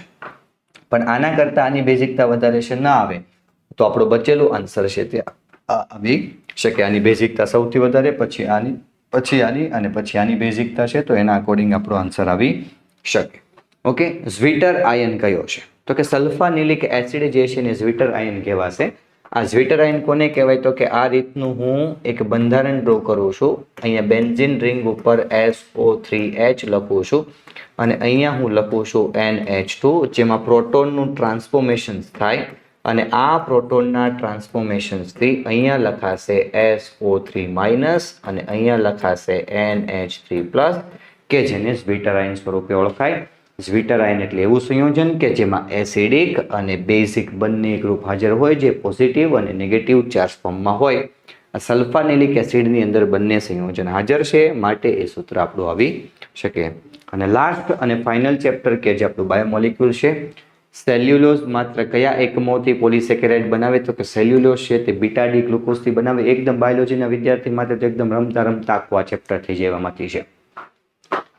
જે પણ ક્યાંય પોઈન્ટ છે તેને આપણે ખાસ કરીને યાદ રાખવાના છે. કોઈ અહીંયા કેલ્ક્યુલેશન્સ નથી, એકદમ ચેપ્ટર થિયરી બેઝ છે. ન્યુક્લિયોટાઇડ સંયોજન એકબીજા સાથે પેન્ટોઝ શર્કરાના 3 અને 5 કાર્બન પરમાણુ વચ્ચે ફોસ્ફોડાયએસ્ટર સાંકળથી તે પોતે જોડાયેલા હોય છે. નેક્સ્ટ MCQ પર આપણે જઈએ. નીચેનામાંથી કયા બે હોર્મોન્સ એકસાથે રુધિરમાં ગ્લુકોઝનું પ્રમાણ નિયંત્રિત કરે છે? તો આપણે એવી ચર્ચા કરી હતી કે ગ્લુકાગોન નામનું જે હોર્મોન્સ છે તે આપણા શરીરની અંદર શુગરના પ્રમાણને વધારવાનું કામ કરે છે, અને ઇન્સ્યુલિન છે તે આપણા શુગરના લેવલને નીચે લઈ જવાનું કામ કરે છે. તો ગ્લુકાગોન અને ઇન્સ્યુલિન જે છે તે આપણો એકદમ રાઈટ આન્સર આવશે. નેક્સ્ટ, કોલમમાં આપેલા વિટામિનને કોલમમાં આપેલા B વિટામિન સાથે જો તમે જોડી દો તો વિટામિન B6 છે વિદ્યાર્થી મિત્રો, એનું નામ આપણને ખ્યાલ છે ત્યાં સુધી પેરિડોક્સિન છે. વિટામિન B1 જે છે તેનું નામ થાયમીન છે. વિટામિન સી જે છે આપણું એસ્કોર્બિક એસિડ છે અને વિટામિન B2 છે તે આપણું રિબોફ્લેવિન સંયોજન છે, જે આપણને ખાસ યાદ હોવું જોઈએ. હવે અહીંયા આપણે જોવા જઈએ તો પહેલાની સાથે એસ, ઓકે, 2 S થઈ ગયા. બીજાની સાથે આપણે શું જોઈન્ટ કર્યું છે? R જોઈન કર્યું છે, એટલે આપણો B છે તે એકદમ રાઈટ આન્સર આવશે. નીચેનામાંથી કયું સંયોજન છે જે યકૃતની અંદર હાજર હશે? તો ગ્લાયકોજન છે વિદ્યાર્થી મિત્રો, જે આપણા યકૃતની અંદર હાજર હોય છે. ફરીથી પાછા પુરુષમાં ગૌણ લક્ષણ કે જેવા કે ઘેરો અવાજ, દાઢી આવીના વિકાસ માટે કોણ જવાબદાર છે? કદાચ આ જવાબ હું તમને ના આપું તો પણ લગભગ અડધી પબ્લિકને, અડધી નહીં એટલે કે માની 1 કે 2% જેવા વિદ્યાર્થી હશે જેને ખબર નહીં હોય કે પુરુષોની અંદર જે મેન હોર્મોન્સ જે હોય જે ટેસ્ટોસ્ટેરોન્સ હોય છે. આગળ વધીએ આપણે. નીચેનામાંથી કયું દ્વિચક્રીય છે? તો કે દ્વિચક્રીય સંયોજનની શોર્ટકટ કે આપણે એવું કીધું હતું કે જ્યાં જ્યાં દ્વિચક્રીય આવે ને ત્યાં ગે એવું યાદ રાખવાનું. તો કે GA, તો કે ગ્વાનિનિન અને એડિનિન બંને જે છે તે આપણા કેવા છે? દ્વિચક્રીય છે. એટલે આપણો આન્સર અહીંયા શું આવશે? G એ દ્વિચક્રીય સંયોજન સ્વરૂપે આવી શકશે. આ સાથે વિદ્યાર્થી મિત્રો કમ્પ્લીટપણે આપણે આપણા જેટલા પણ MCQ હતા તેને અહીંયા કમ્પ્લીટ કર્યા છે. જો આ તો ખાલી 100 MCQ હતા તે ખાલી ડેમો પૂરતા હતા, અથવા તમારો જે એકલો બ્રીફલી કોર્સ જે હતો એના માટે હતા. પણ જો તમારે ડિટેલિંગમાં બધા જ ચેપ્ટરના MCQ જોવા છે, એક ચેપ્ટરના 50 થી 60 MCQ ડિટેલિંગમાં આપણે કોર્સની અંદર કરાવેલા છે. જો તમે એ જોઈને સંપૂર્ણપણે તૈયારી કરવા માંગતા હો, કેમ કે એક્સરે આસિસ્ટન્ટની એક્ઝામ તો આપણી તમને ખ્યાલ છે તે મુજબ 11 ડિસેમ્બર આવી ગઈ છે, પરંતુ લેબોરેટરીની એક્ઝામની ડેટ આવી નથી. તે મોસ્ટ પ્રોબેબલ ઉત્તરાયણ આજુબાજુ આવશે. એટલે હજુ આપણી પાસે 1.5 મહિના જેટલો સમય છે. અને જો 1.5 મહિનામાં આપણે પલોઠી વાળીને એક જગ્યા પર આપણી પોતપોતાની ચોંટાડીને જો વાંચવાની તૈયારી શરૂ કરી દઈએ એટલે લગભગ તો જે છે તે એક્ઝામ આપણથી બાકી રહી. આપ અંદરથી એમ થઈ જાય ને કે બસ મારે હવે ગવર્મેન્ટ જોબ જોતી છે, ગમે તેમ થાય, તો આ એના માટે છે. તો જો તમે 3499નો કોર્સ લેશો કે જેની અંદર પાર્ટ A અને પાર્ટ B ની સંપૂર્ણપણે તૈયારી થશે, જેમાં રિઝનિંગ તેમજ ફિઝિક્સ, કેમેસ્ટ્રી અને બાયોલોજી સંપૂર્ણપણે આવશે. પણ કોઈ જો વિદ્યાર્થી એવું કહેતું હોય કે મને રિઝનિંગ સર નહીં ફાવે, મને જરાક મારી રીતે ફિઝિક્સ, કેમેસ્ટ્રી અને બાયોલોજી કરવું છે, તો તેના માટેનો જે કોર્સ છે તે આપણો છે 2499નો, કે જેમાં માત્ર ને માત્ર પાર્ટ B આવશે, જેમાં કેમેસ્ટ્રી, ફિઝિક્સ અને એને બાયોલોજી આવશે. આ 3 ટોપિક, આ 3 વિષય જે છે તેમની સંપૂર્ણ માહિતી આવશે. બંને કોર્સની સાથે બુક તેમજ ટેસ્ટ સિરીઝ બંને વસ્તુ જે આપણી ફ્રી આવશે. પણ જો કોઈ વિદ્યાર્થીને સેપરેટલી અલગથી કોઈ બુક મંગાવવી હોય તો તમે પાર્ટી એપ્લિકેશન્સ પરથી 649 રૂપિયામાં બુક પણ ઓર્ડર કરી શકો છો. અને બુક થોડી જલ્દી ઓર્ડર કરજો, કેમ કે આપણી પાસે માત્ર ને માત્ર 40 કે 50 કોપી બાકી રહી છે. પછી એમ ન કહેતા કે અમારો વારો ન આવ્યો.